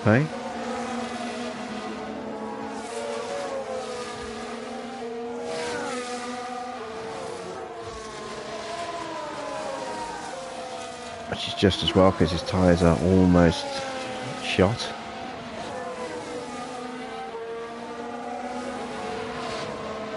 Did we get the DRS? I'm not sure if we did.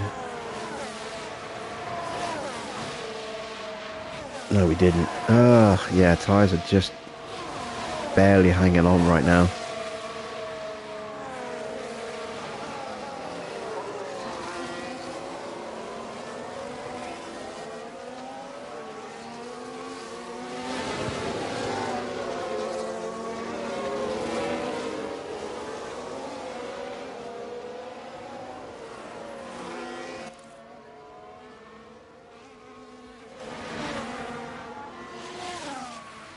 Bottas is gone. Let's see if we can get him back in the next acceleration zone.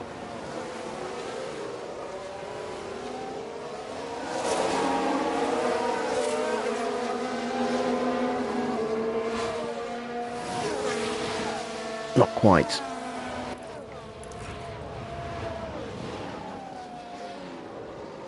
Bottas has caught back up to Leclerc, and that has kind of brought us back into range. Almost there, so hasn't worked out too bad. We're into the window.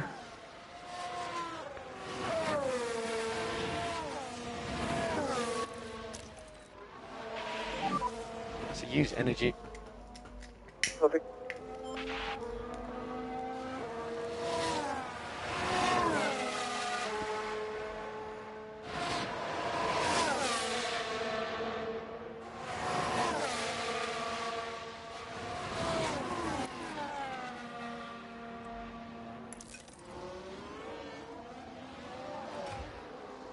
Yeah, these tyres are gone. So let's just try and hold up Ocon. Back him up into Gasly.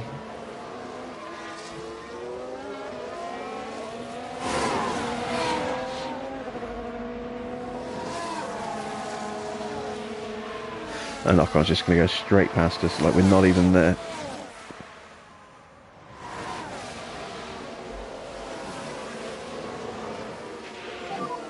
It's P10 for now.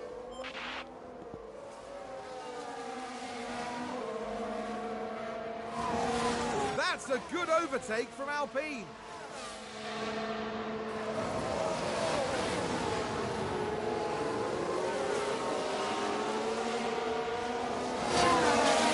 Alright, we should be able to stay within range of Ocon this lap.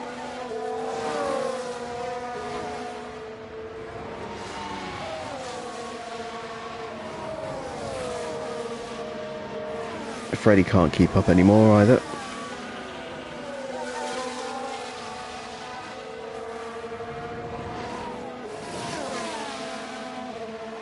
I don't want to waste his battery. Let's get him fully charged, ready for his pit stop. We're under threat from Gasly here. Hold him off.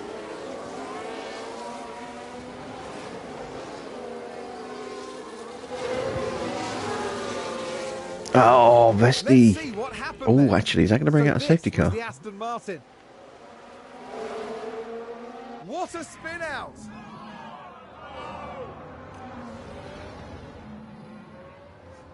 Has that damaged the car? I don't think he's done any damage, actually. No, he hasn't. Oh, that was lucky. But it has completely dropped him out of any chance of staying with this group. We're still just about hanging on to the back of Ocon here.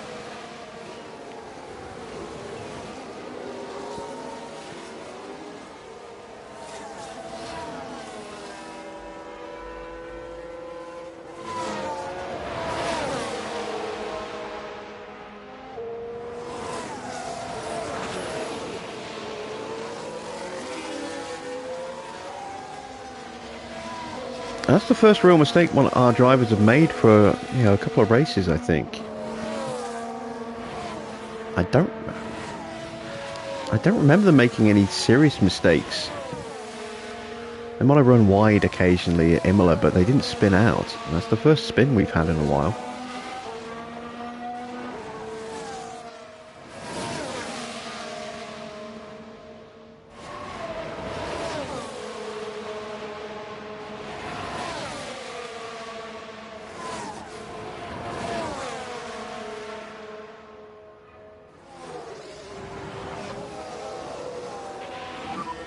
Still a lot to play for. Alright, I'm going to box Felipe this lap.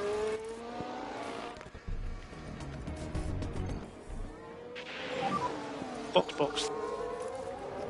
Yeah, copy box. Save a little bit more fuel. Save fuel. Perfect. I think we might be okay on fuel saving for Vesti. I'm going to box him this lap as well.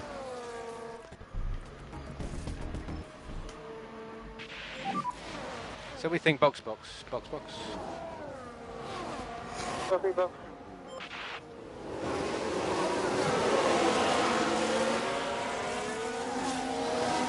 SITV, how you doing? Good to see you. Copy that. Yeah, fourth place was a really nice finish. We almost got on the podium. Yeah, I'm entering the pit. Copy, copy. Just pit limiter, just a reminder on pit limiter.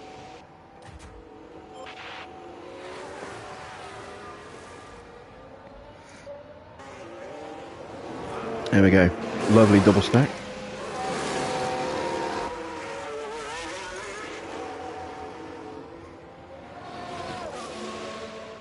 And we will get out ahead of Vettel, which is good because he held us up last time.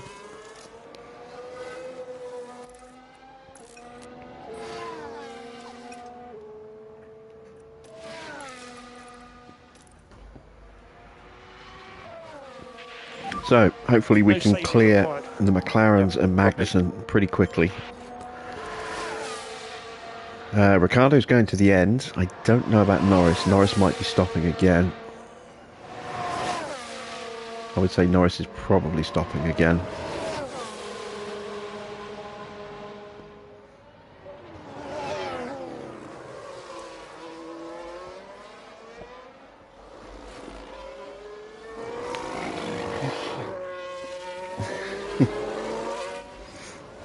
Oh, hang on. What have I missed? Car in the wall. Sorry. Oh, Magnussen's crashed. Oh, that's one less car for us to worry about. Kevin Magnussen here. Clearly, something went very, very wrong there.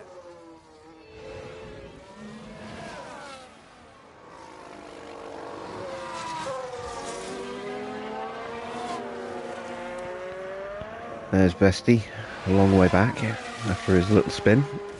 But Magnussen's going to peel out of the way into the pits.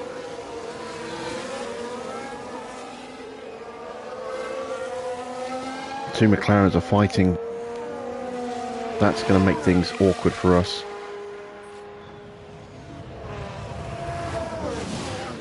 There goes Magnussen.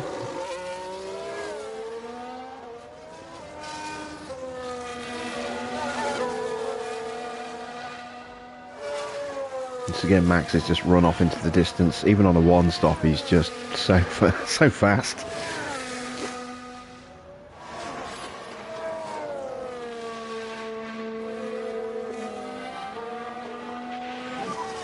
We're not okay on fuel. Yeah, copy.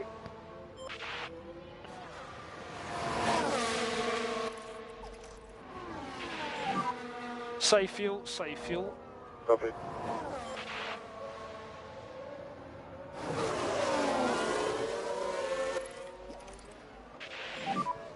Lift and coast will help. Yeah, copy.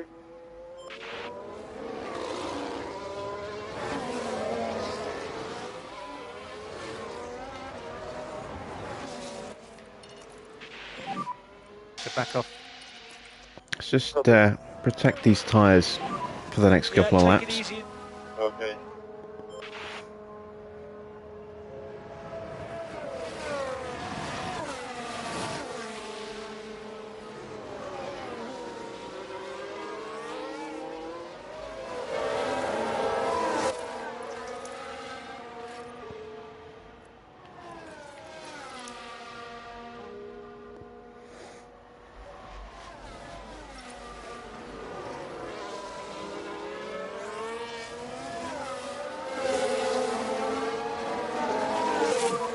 Energy's good. Copy. Got loads of energy. Yeah, copy.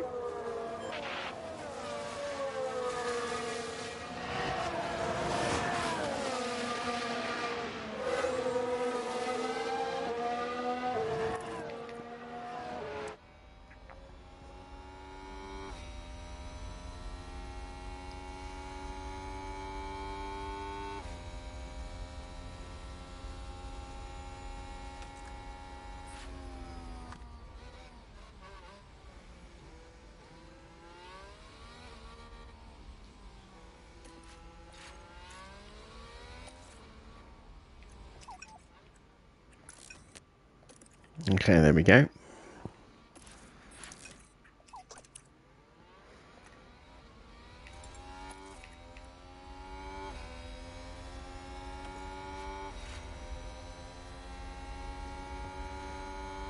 Science pits. as we clear Norris. Good job. I think Sainz is going to stay ahead of us here. Looks like Aston Can I get both Martin have just of the gained McLarens? race position. Oh, just. We've just had a car run wide. Let's take a closer look. So let's look at this. There's Sergio Perez. They're forced wide, and they won't be happy at all about that. Oh, it puts him under pressure from Russell now. Sainz did get out of us, ahead of us by a comfortable margin there. Aston Martin with a great play there. They've moved up a place. Bestie slowly closing on these guys behind us.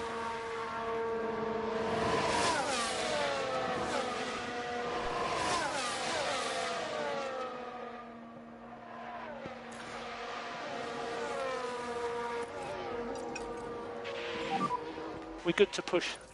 Okay. Energy if you need it. Copy. I've never had Bovril.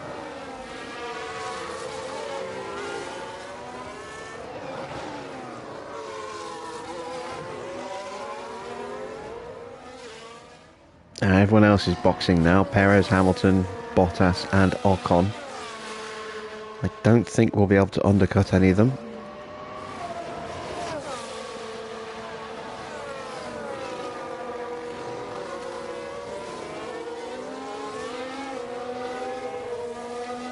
And maybe it's going to be close.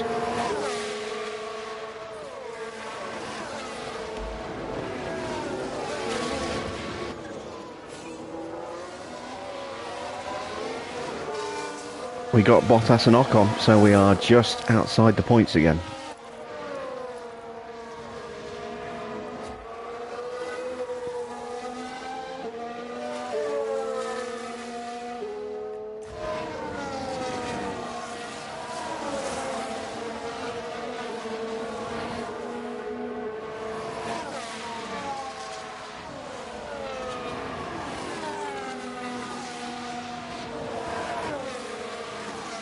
And there we go, that's the gearbox now ticking down. That's going to hurt our acceleration.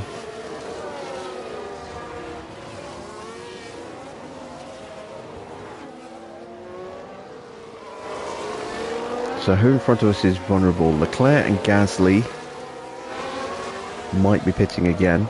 They might be pitting this lap actually.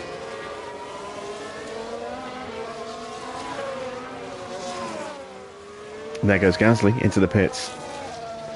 So Gasly we should be able to undercut.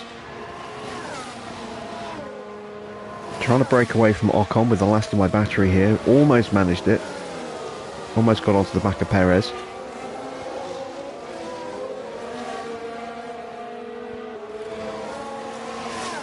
And that's the end of our battery. And we have jumped Gasly.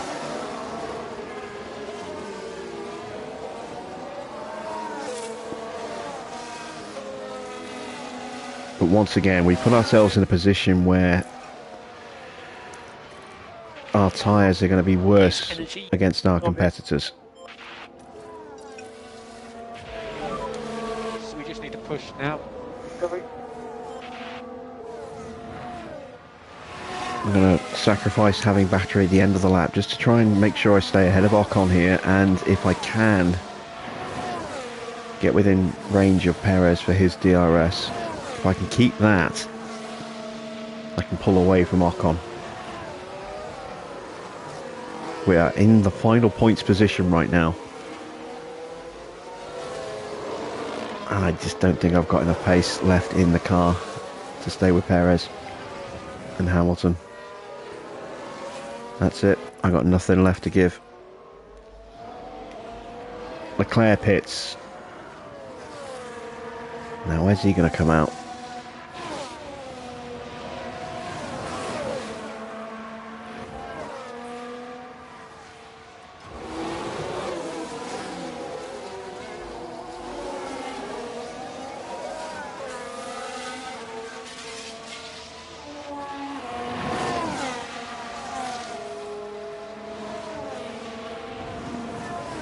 It's going to be close. We're going to be right behind him, I think.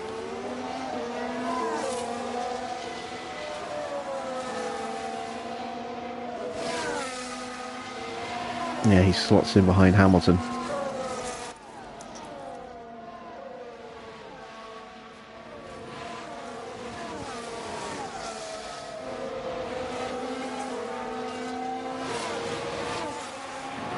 Come on, keep the DRS.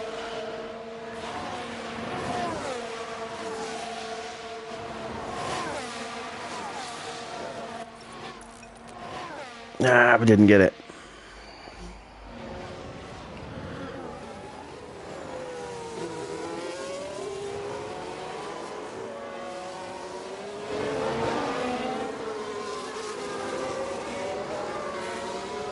Okay, so we're just going to have to kind of conserve now, I think. We haven't got the pace to stay with the cars in front, so we need to protect our tyres, recharge our battery, and make sure that we stay with Ocon if he gets past us. Because we're in a fight with him for the final points position.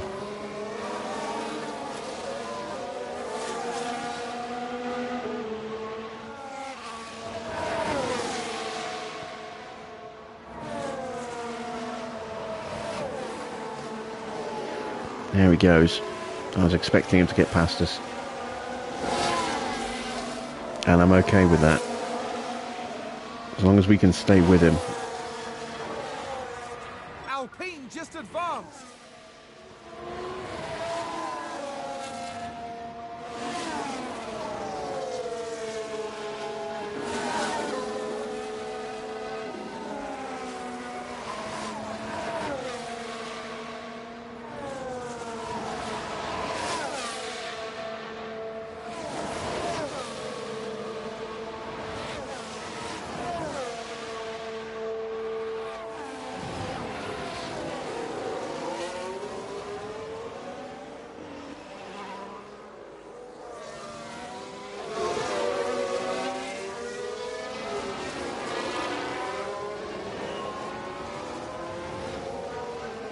So be wary of Bottas behind us.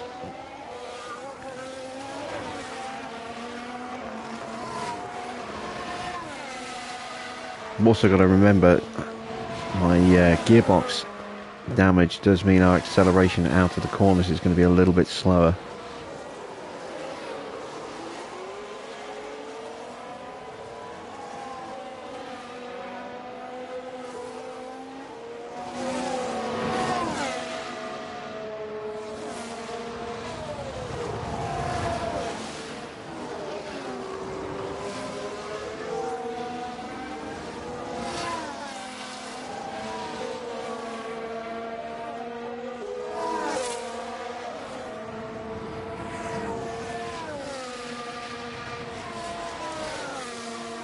Ocon's got a big tyre advantage on us at the moment.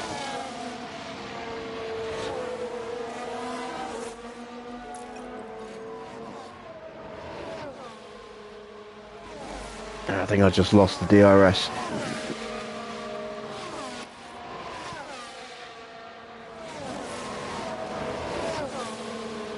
Oh no, I managed to keep it just. Thank God for that. But we will stop charging for a lap.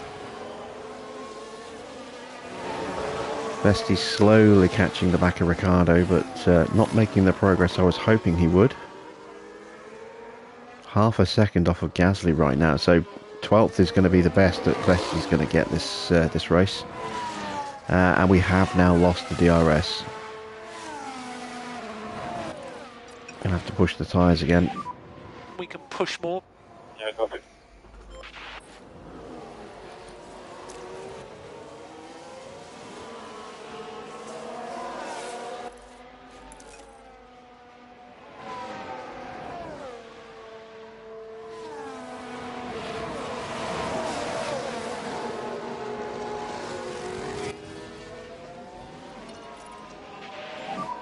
Yeah, take it easy. Got it. A safety car right now would be awesome. Come in, throw on a set of softs, recharge our battery, get a spare bit of fuel to really push pace-wise.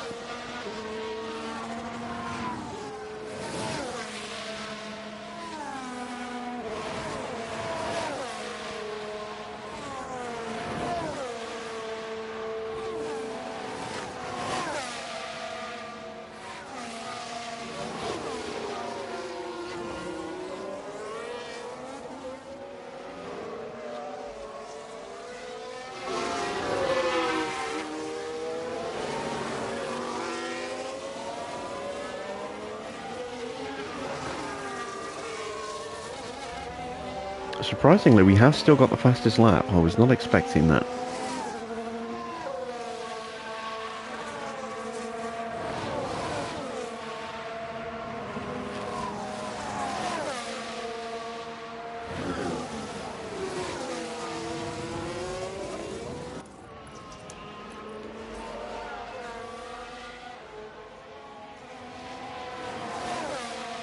Avoid ethanol. Yeah, it's just good advice regardless of whether it's in Bovril or not. Just avoid ethanol. This is good, come on.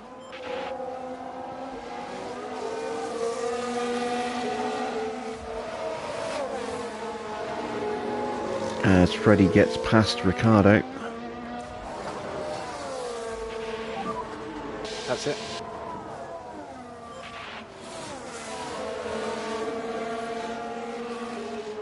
Looks like Aston Martin have just gained a race position.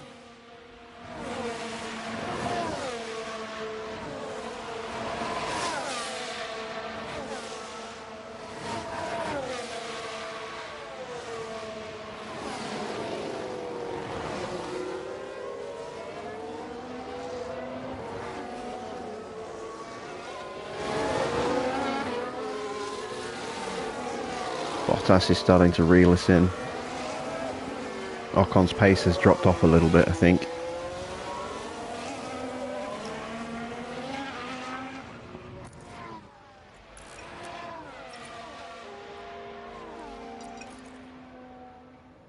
And we lost the DRS again. We think we can lean on the tyres more. This is so annoying. I can't get the battery charged. The gearbox is really screwing us over here.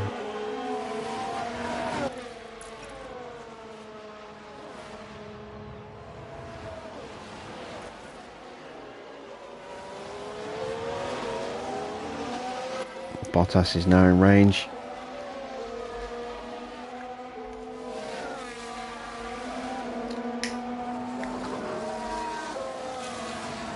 Looks like I can either protect the tyres or charge the battery, but not both.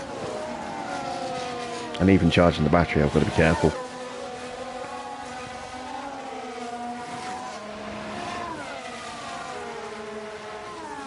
Especially now that Bottas has caught us.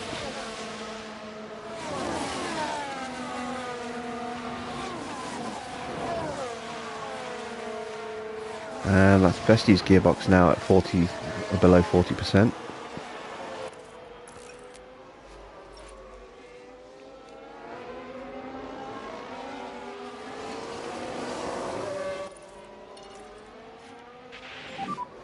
We're not okay on fuel. Copy.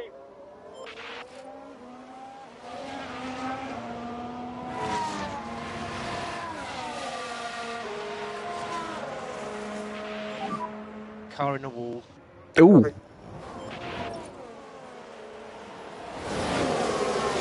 crashed out. Here's Oh, the it's Ricardo. replay. Now look at this. Daniel Ricciardo. That's not involved here. turn one. Dear me, they won't have been. Or sector 1, sorry. That's practically sector 3.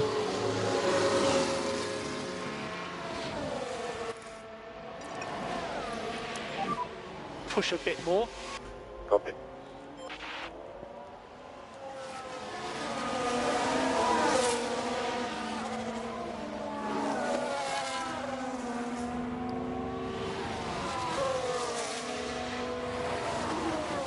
Into the closing laps.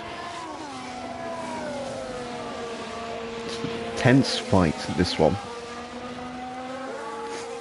Not like Imola. This one's about hanging on. Trying to get the car to a point where we can make a lunge in the dying laps.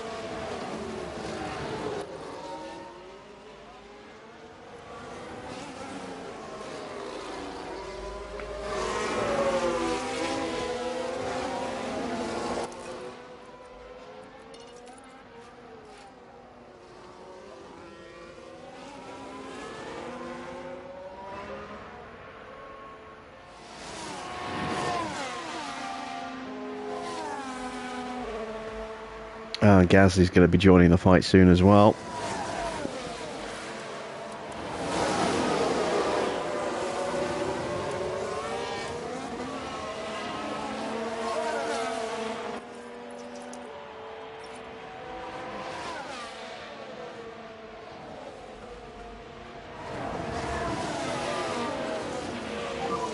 Six to go.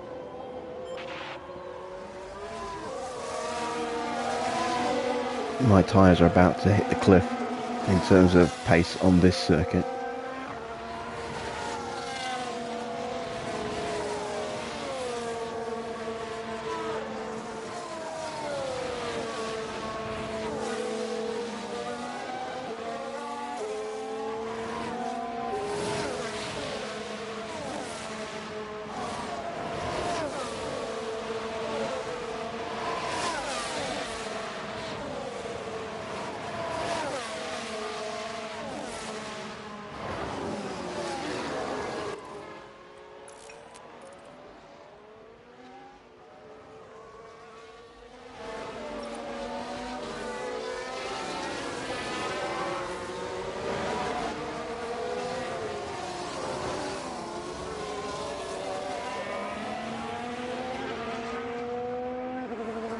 I think we just kept the DRS. Yes, we did.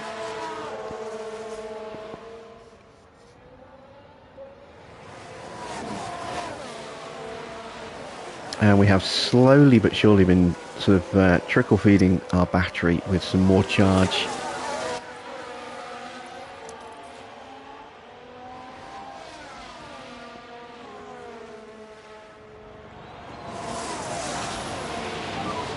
Five to go.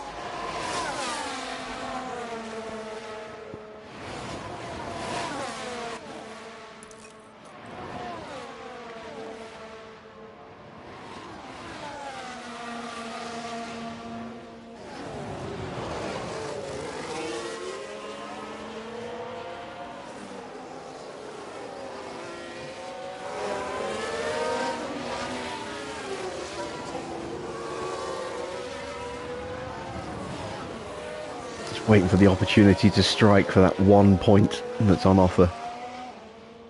Oh, and our tyres are gone.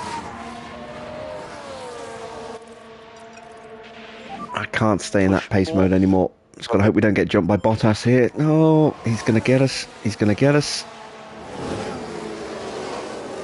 Ah, damn it. We'll get DRS, but so will he. Focus.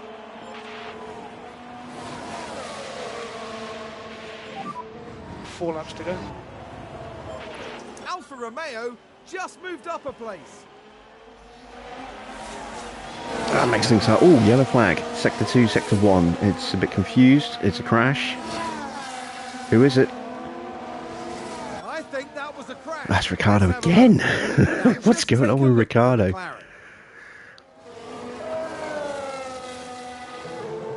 That crash is That's where he crashed last time. Oh, has he got a spare wing? I don't know if he's got another spare wing. And if he does that again, which, you know, he's done it twice in, what, the space of 6 laps? then that means he might have to retire, which could bring out a safety car. We haven't got many laps left, so that might be the end of the race if that happens.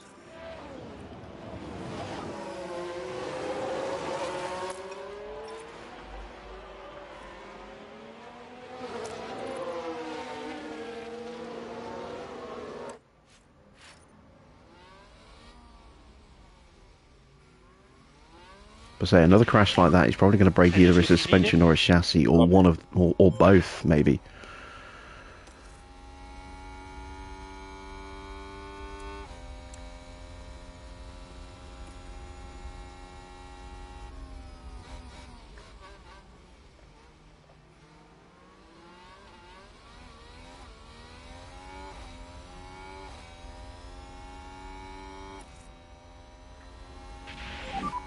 Be 3 to go.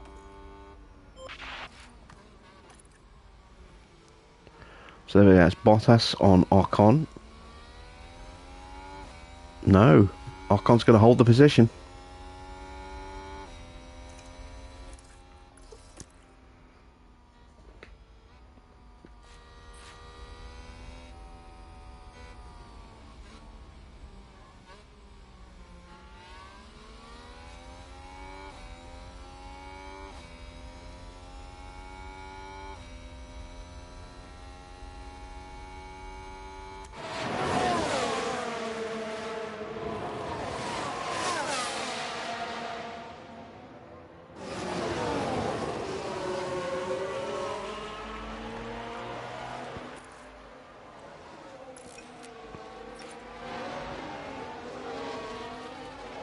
Alright, 2 laps to go. We've got to start thinking about going for it now. We're good to push. Okay, copy. Haven't got a lot of battery to play about with here. Or tyres, for that matter.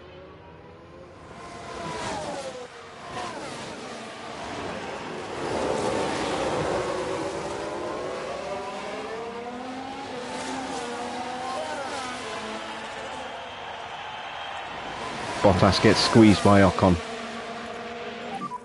2 laps to go. Couldn't quite make the move.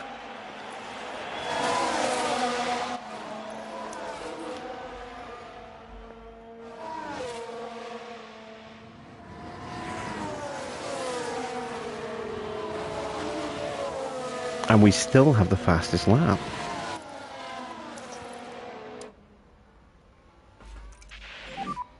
Use energy. Yeah, copy.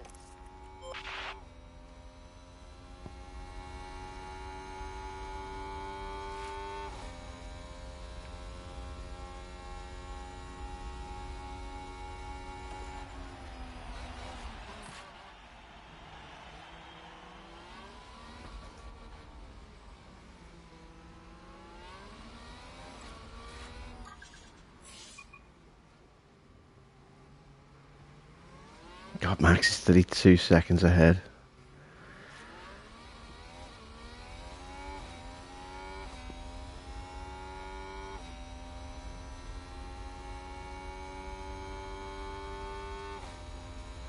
Alright, can we box in Bottas here? No. He's going to block us.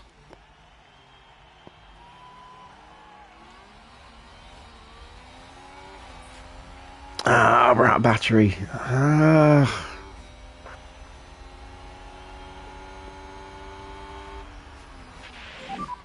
This will be last lap. I don't think we're going to do it. I think 10th is where we're going to stay. If we'd been able to stay ahead of Bottas, I think we could have possibly jumped Ocon. Whether we'd have been able to hang on to the place or not is another matter, but we'd have got ahead of Ocon.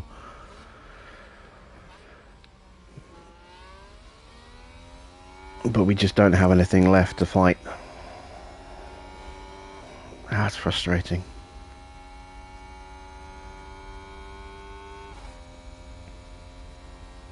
So, we definitely need to throw in new gearboxes for Barcelona, and I'm going to go ahead and throw in new engines as well. That will give us a bit more pace for the next two Grand Prix, because most of the AI will probably stick with just the engine that they're running right now. This is our last opportunity. We've got to go for it. They'll come to us. Yep, copy.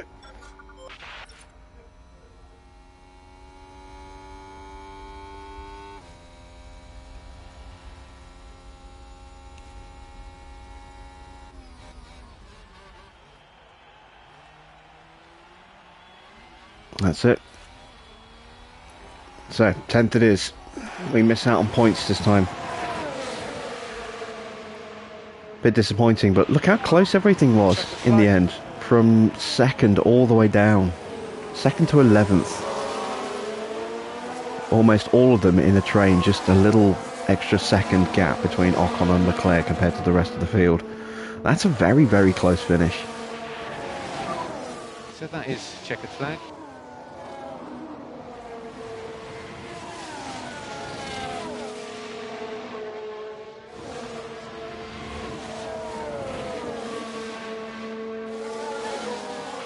Alright, take it easy, SITV.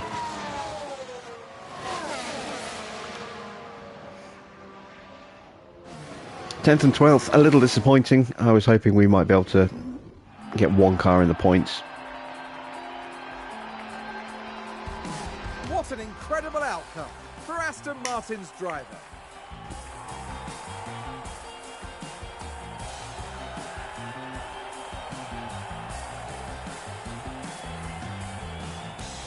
Today, Aston Martin demonstrated that they can go very far indeed. It's really wonderful to see all the hard work they've been putting in paying off like this. The end this weekend in 5th place in the constructor standings. Formula One will be back to Europe for the next round, on the shores of the Mediterranean, with some heated competition to look forward to in Spain.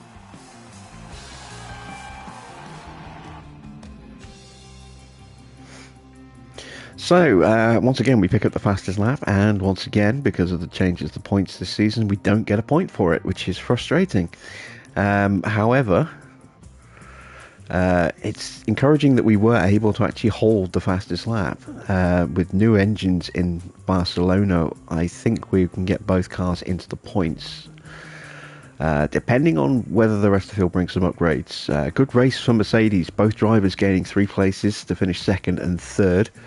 For a double Mercedes podium. Max once again just driving off into the distance, making the one-stop work very well for him. Ferrari struggling. Sainz started 4th, finished 4th. Leclerc started 3rd, finished 7th.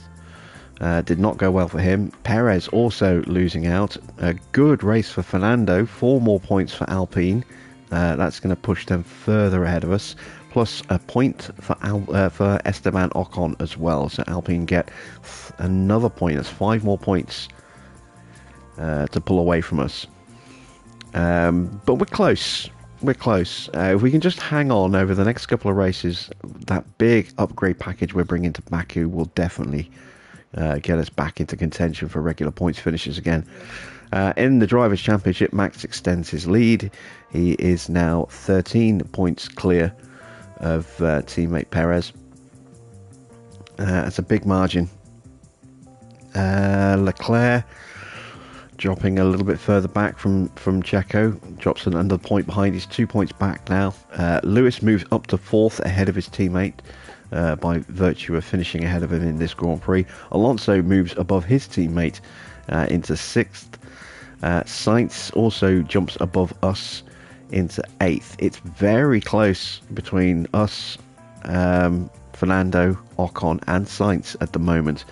And in the Constructors' Championship, Red Bull are just walking it at the moment, despite a 2-3 for Mercedes, meaning they actually score more points than Red Bull. It's only by 1. So it's not enough for them to really close the gap on Red Bull, but they do jump Ferrari. And like I said, I think Mercedes are going to outscore Ferrari this season. Alpine now 12 points ahead of us. That is a big gap with these reduced points. But we do stay ahead of McLaren, who failed to score, and also Alfa Romeo, who also failed to score. AlphaTauri, Williams and Haas not really looking like they're going to threaten us this season.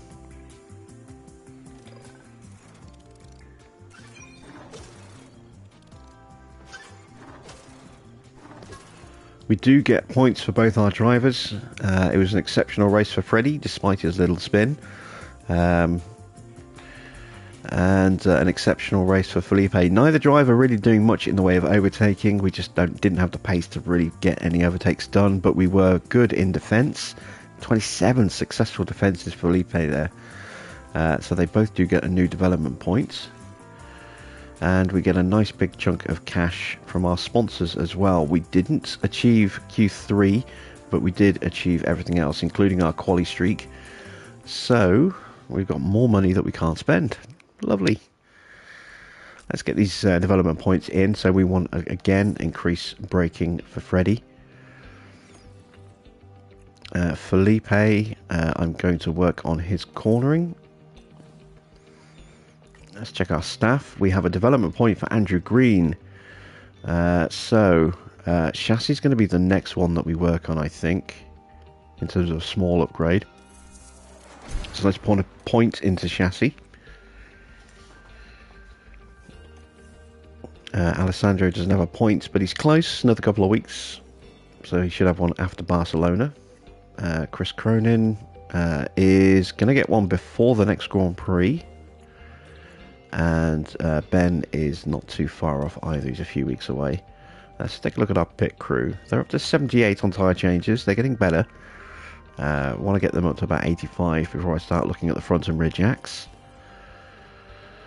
What else is there to do? We need some new car parts, don't we? Because we broke a chassis, so I need to make a spare one for the next Grand Prix. There we go. What about the rest of our parts? Yeah, the rest of our parts have... Oh, we could do a new front wing as well. Let's go to new front wings. Because it'll be a little while before we make another one.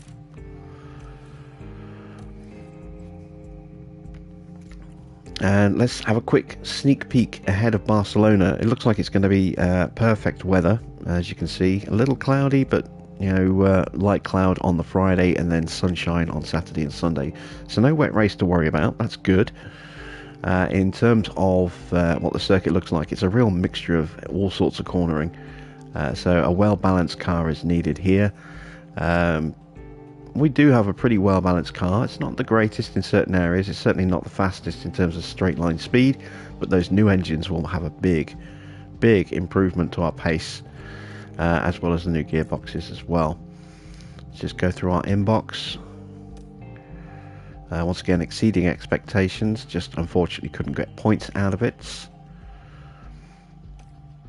And Isaac Hajar is being recommended. Have we scouted this guy yet? Got 3 scouts available. Why won't it let me scout him? Oh, I already have scouted him. Look, there we go. So that's what his stats look like at the moment. He's just turned 18, so he is now eligible, or he will be at the end of the season. I think he'll be eligible for us to sign him as a reserve driver. That is something I might well do. So definitely one to think about for season 3 as a reserve driver. Right, let's advance time, get ourselves ready for tomorrow night's race.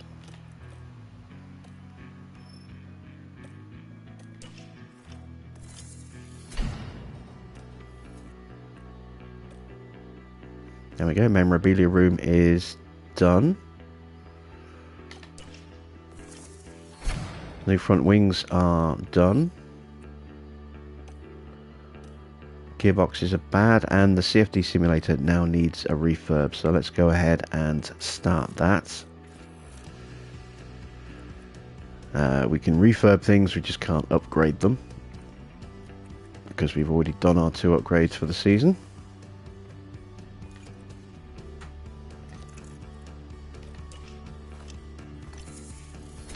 There's our spare chassis.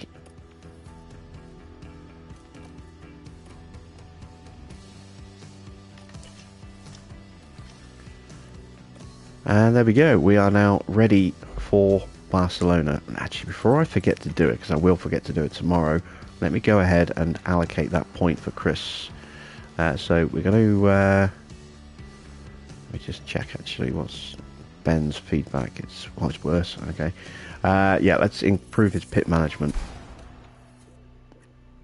There we go.